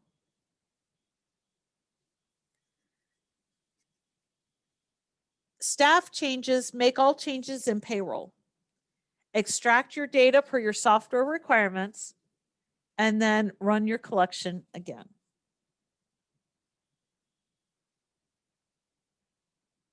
The staff course checklist.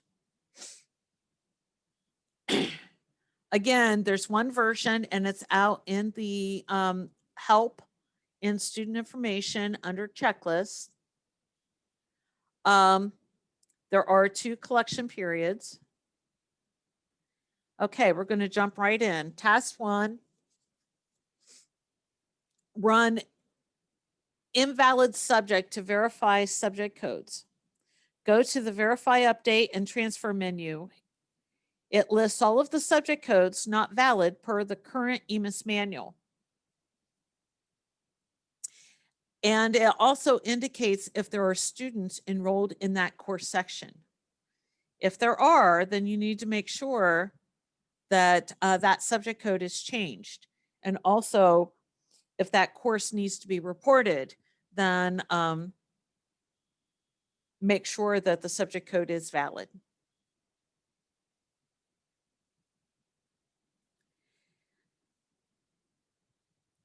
Teacher history records. I sent out a message the latter part of August that prior to running any of your pre-identification files for any of your testing, that you need to run wipe and new to build your teacher history records for all course sections. This should only be run once and it should already be done. If not, your pre-ID files will have the wrong teacher data attached to them, because that's where all of your pre-ID files hold the teacher data. And if that was not done, then last year's teachers would have been attached to the pre-ID files. As new course sections are created, you can run the add missing, and it will create the teacher history records for any course sections that do not have teacher history records already created. Again, if you have changes in teacher, make sure that you have stopped the first teacher and added the teacher history record for the replacement teacher. If there have been changes to any of your term start and end dates, whenever these date changes are submitted to Megan, she tries to make sure everything is changed, but once in a while, some of these dates get out of sync, and we can use the start stop dates option of the teacher history maintenance to update a start date or an end date of a course term or a course section. This can be run by building or by district. Verify your courses. I go over this every year, but sometimes the people building courses in the high schools do not get this message, and it will cause errors if this is not corrected. But even though the course code is 15 characters, only the first 10 are pulled for EMIS reporting. Those first 10 characters must be unique. And I have an example here of what is considered accurate and what is considered bad that will cause an error.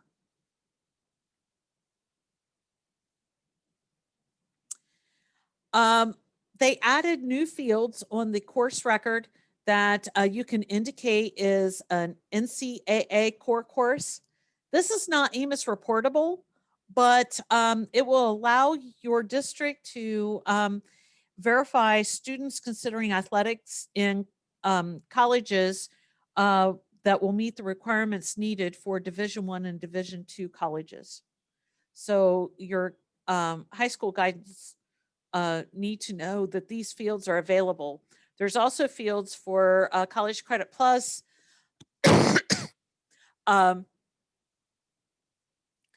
location,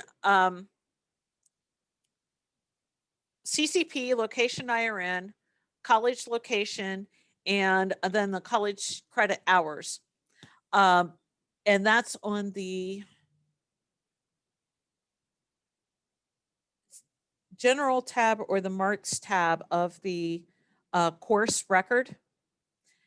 Those fields are not used to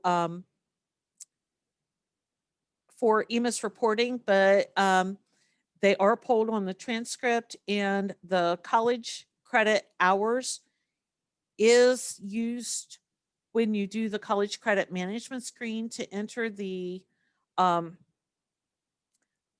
hours that the student has earned. It will default on that course section that you can mass bulk add those hours in if that's there. All CCP courses must be marked as dual credit.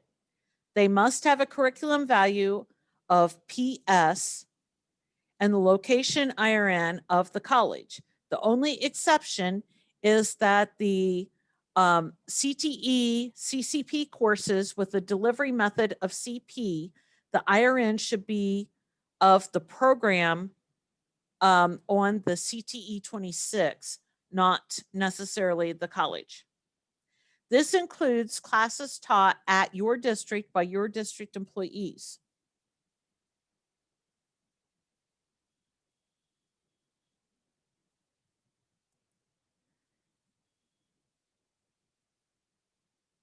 The teacher IRN override, enter in provider IRN on teacher history record to indicate if an ESC teacher is sharing with a regular teacher from your building. Reports a separate course for each location IRN, provider IRN, curriculum value, delivery method, student population. We do have a lot of these fields on the EMIS override tab of the course section. So you can actually have one course and then change the information on a section to indicate something different. And then preschool, I think it was last year, they changed that the only subject code for preschool is the 180-108, and the student population is what determines if it's a regular ed or a special ed program. ODE has said to not go crazy in building tons of courses and sections for your different types of learning options for this year. Especially like in a hybrid situation, if you have some students attending in person a couple of days while the rest are remote, and then it flips for other days, but they're all being taught by the same teacher at the same time, regardless if they're in person or remote. They're all entered in the same course section. So you shouldn't have to build multiple course sections to accommodate those types of learning opportunities.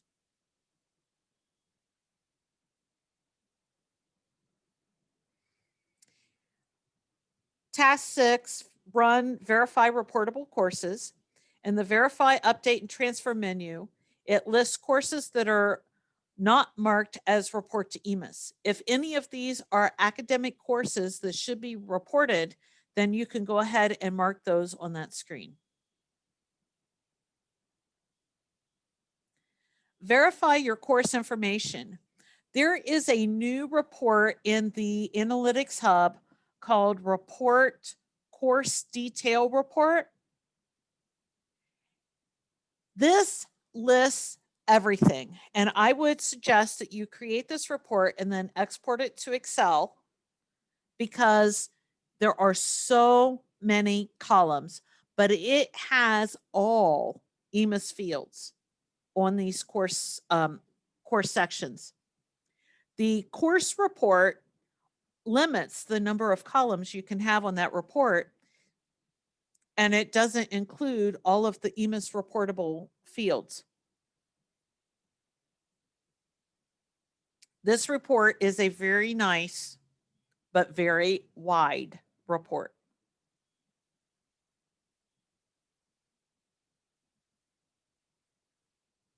Verify the staff credential ID. View staff members, make sure their state staff ID is in there.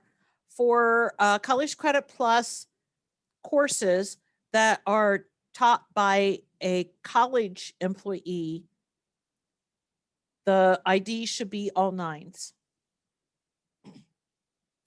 This is what matches the staff class master to the staff data, and it's also required for the pre-ID labels for assessments. This needs to be entered on all certificated staff, ESC teachers, Eagle Wings teachers, or contracted non-public teachers. CTERM EMIS CLIS error will occur if the ID is missing. HQT, I thought we were done for HQT. Yes, for EMIS reporting, but civil rights reporting requires HQT.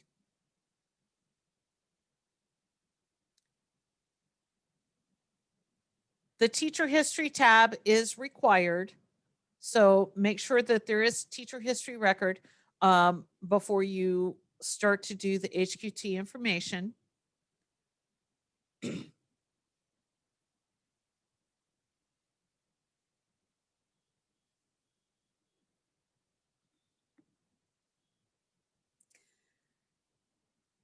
Make sure all student schedules are updated, and report all courses for the whole year. Run CTERM CLIS in verify mode. The errors are interactive, and when you click on it, it will take you to the course section or the area of the error, and there is a CTERM EMIS error resolution guide.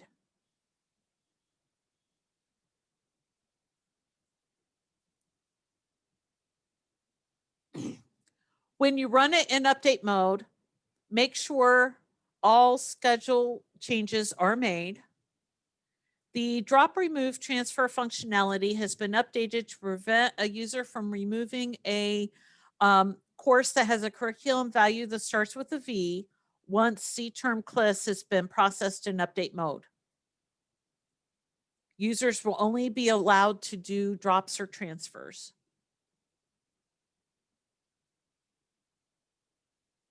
And it pulls values from the EMIS override of the course section. update should be run prior to submitting data. Vocational correlated records. This can be added once CTERM is run in update mode, and this links the anchor with the related courses.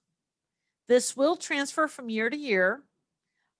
So if you have anything out there, if your courses stayed the same as last year, it may be correct.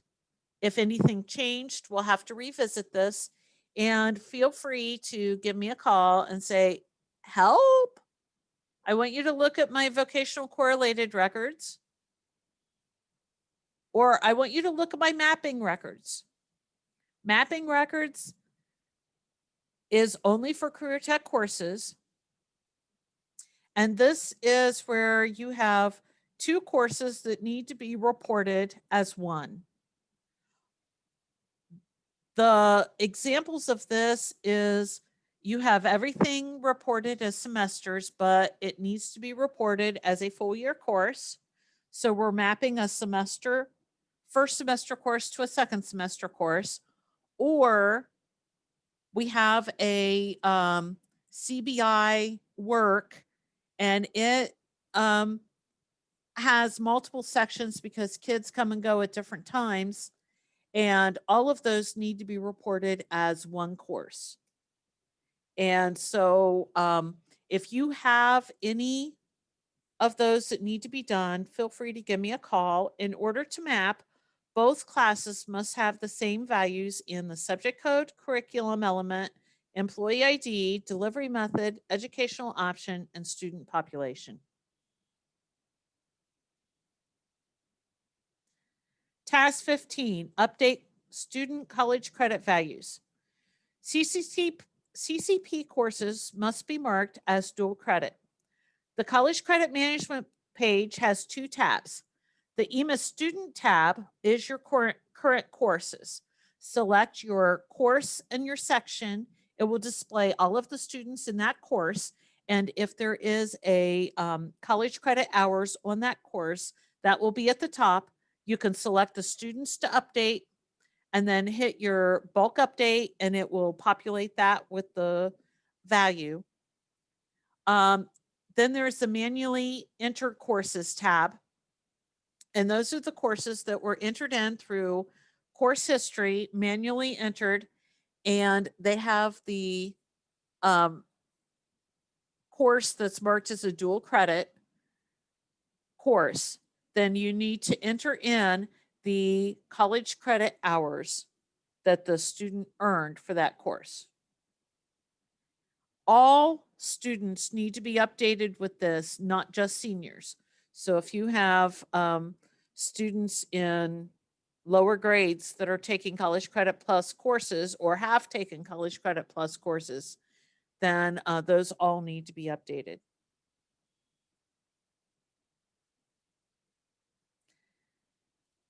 Run check EMIS for period L. Verify all programs have been run in verify or update mode for all buildings. It also indicates if a program was run too early. And it also has a history of when verify, update, and transfer has been run. When you transfer, select all transfers and flat file for data collector and verify the job has completed before going on. Same way, when you hit update on CTERM EMIS, make sure that that completes before you do your transfer.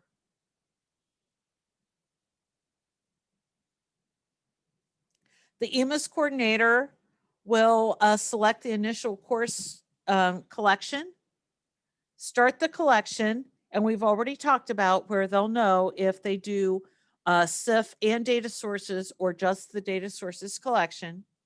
They'll prepare and preview and verify all files are there. You can't submit the course data without having the staff data. You can't submit the staff data without having the course data because you're going to have all kinds of errors. You want to make sure that you have all of the appropriate record types. Verify your staff, your missing staff reports, and then certify and submit. The reporting process: maintain all student, subject, and course-related data and student information. The EMIS coordinator will run EMIS verification programs, update the student information EMIS screens, transfer the data to data collector, use the data collector with flat files for student, and SIF for staff for period L when appropriate. You'll get your level 2s immediately, and then, or level 1s immediately, and then a level 2s will be generated nightly. Are there any questions about the staff course collection portion? Feel free to unmute yourself or type your question in chat. I don't see any questions in chat.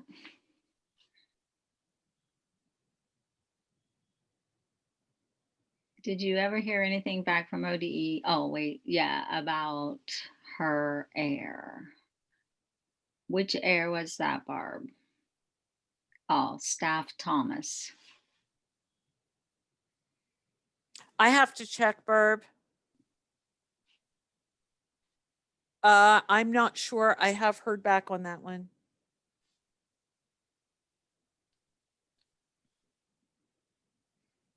Okay, thanks. Oh, you're reading now. You need me to read to you, Mary? Okay, if there's no other questions. Wait, it's Kathy. I have a question. Okay. Sorry. Okay, so I ran this course in terms and class list to verify my courses and stuff.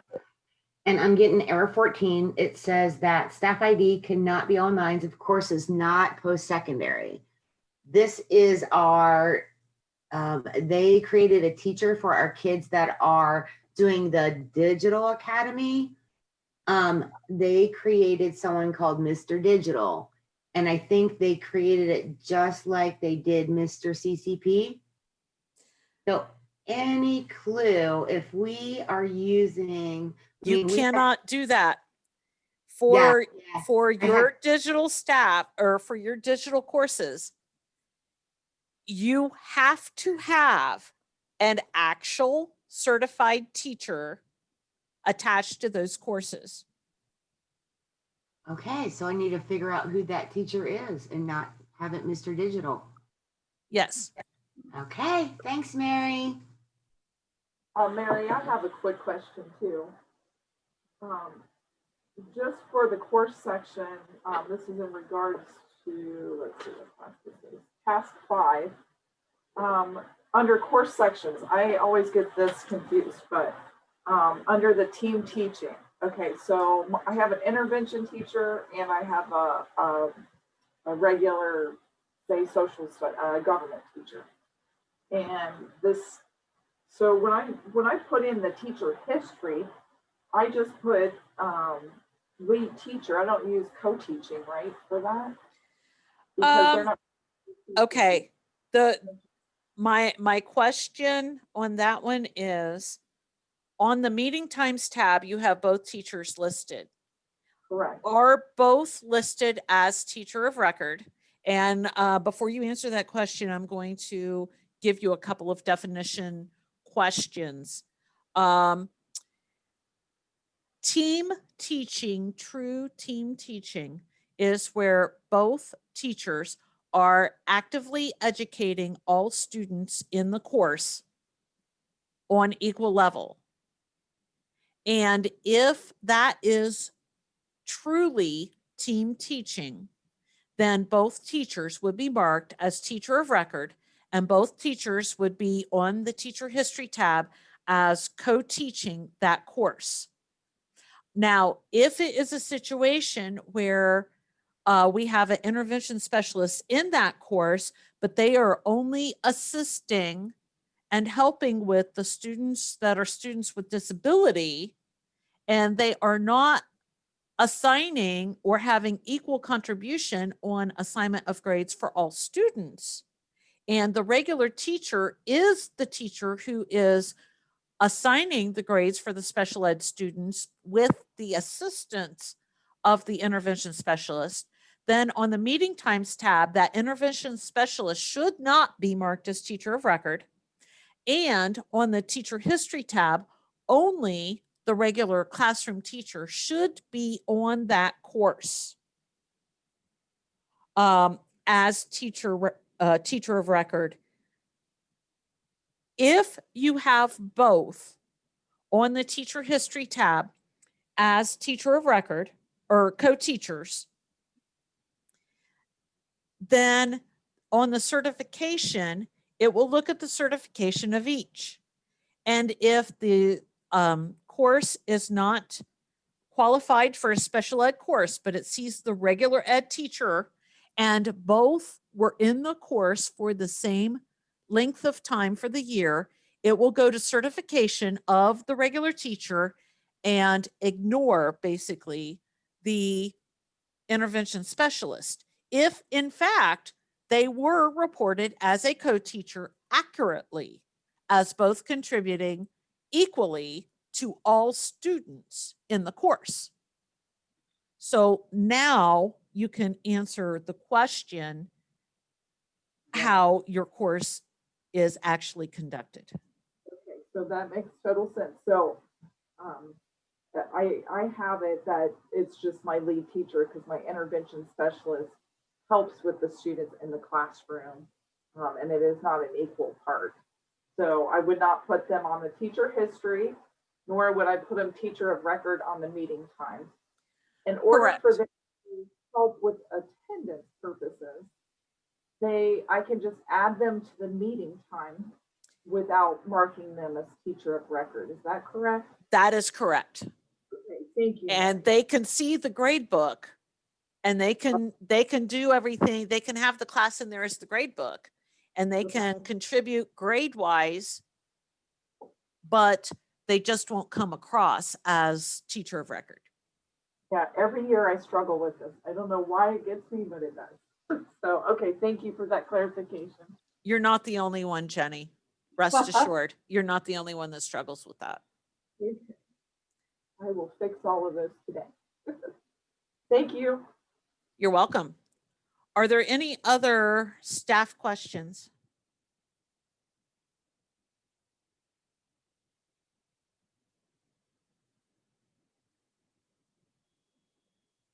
Okay. Gifted. And I debated whether to go ahead and talk about this now because I knew today's meeting was going to be long, but I wanted to go ahead and go through this.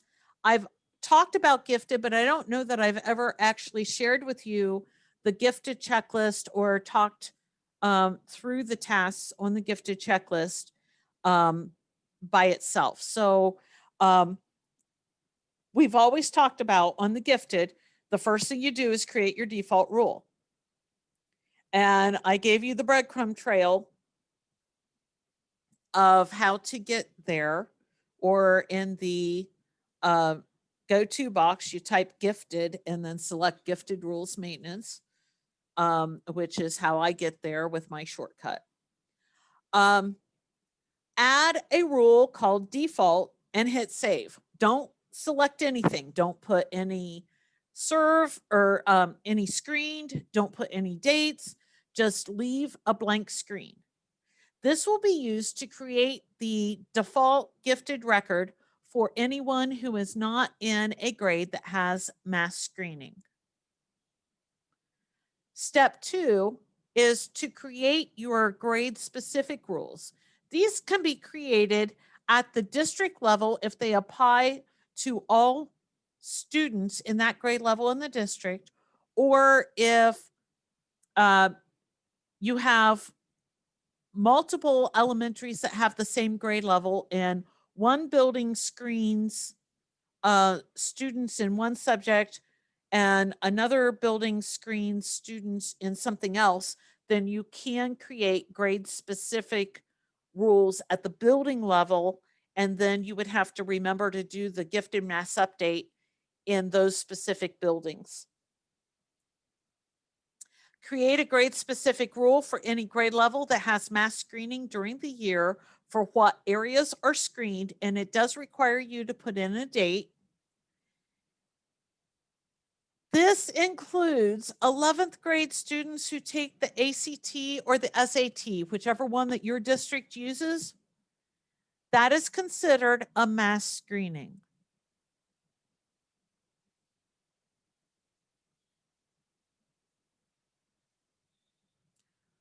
Once you have created your rules, go to the gifted mass update and move the rules to the right. Now you'll see in the checklist, it says move all rules to the right, including the default, and hit override existing the first time you run mass update. I am leery about that. So my rule of thumb is move your grade specific rules over first, check override existing, and then move the default rule over by itself and do not check override existing and do your update.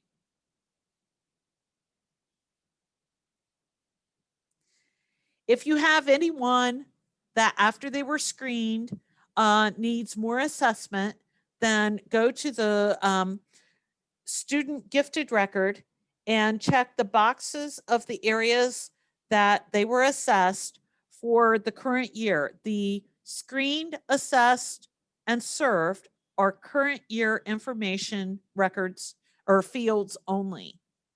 The identified is cumulative. And if a student was identified, once identified, always identified.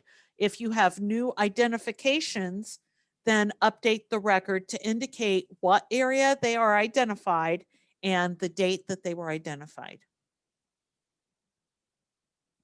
On that same record, then indicate if the student was served. Lisa, if you pulled over the default record when you ran it and update, it's fine. It will have created the records accurately and it will not have unwritten or overwritten anything that it shouldn't have done. So you should be fine.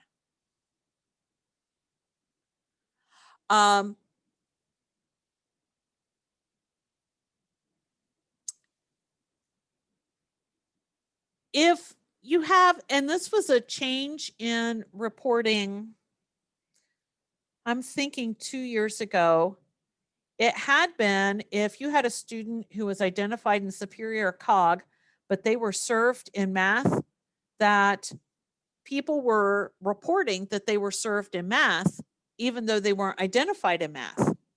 Well, the served has to go with what area they are identified. So if they are identified in superior cog, but they're served in math, you are going to indicate that they are served in superior cog. There is a gifted initialization that will copy served values from last year to the current year.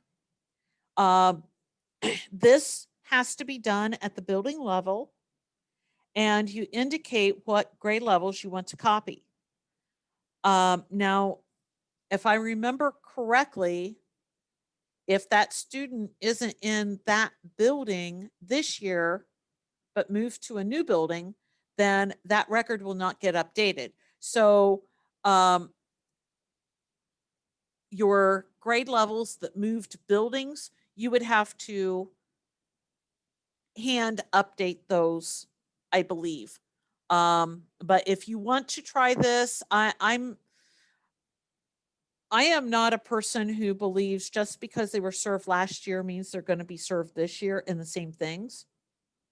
So I hesitate on this one, but if you want to update your students that were served last year to show that they were served this year in those same areas, then you can run the gifted initialization.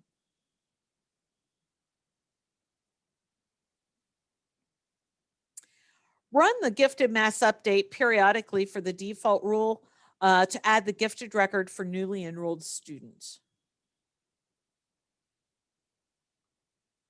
And are there any questions about gifted and creating your gifted records?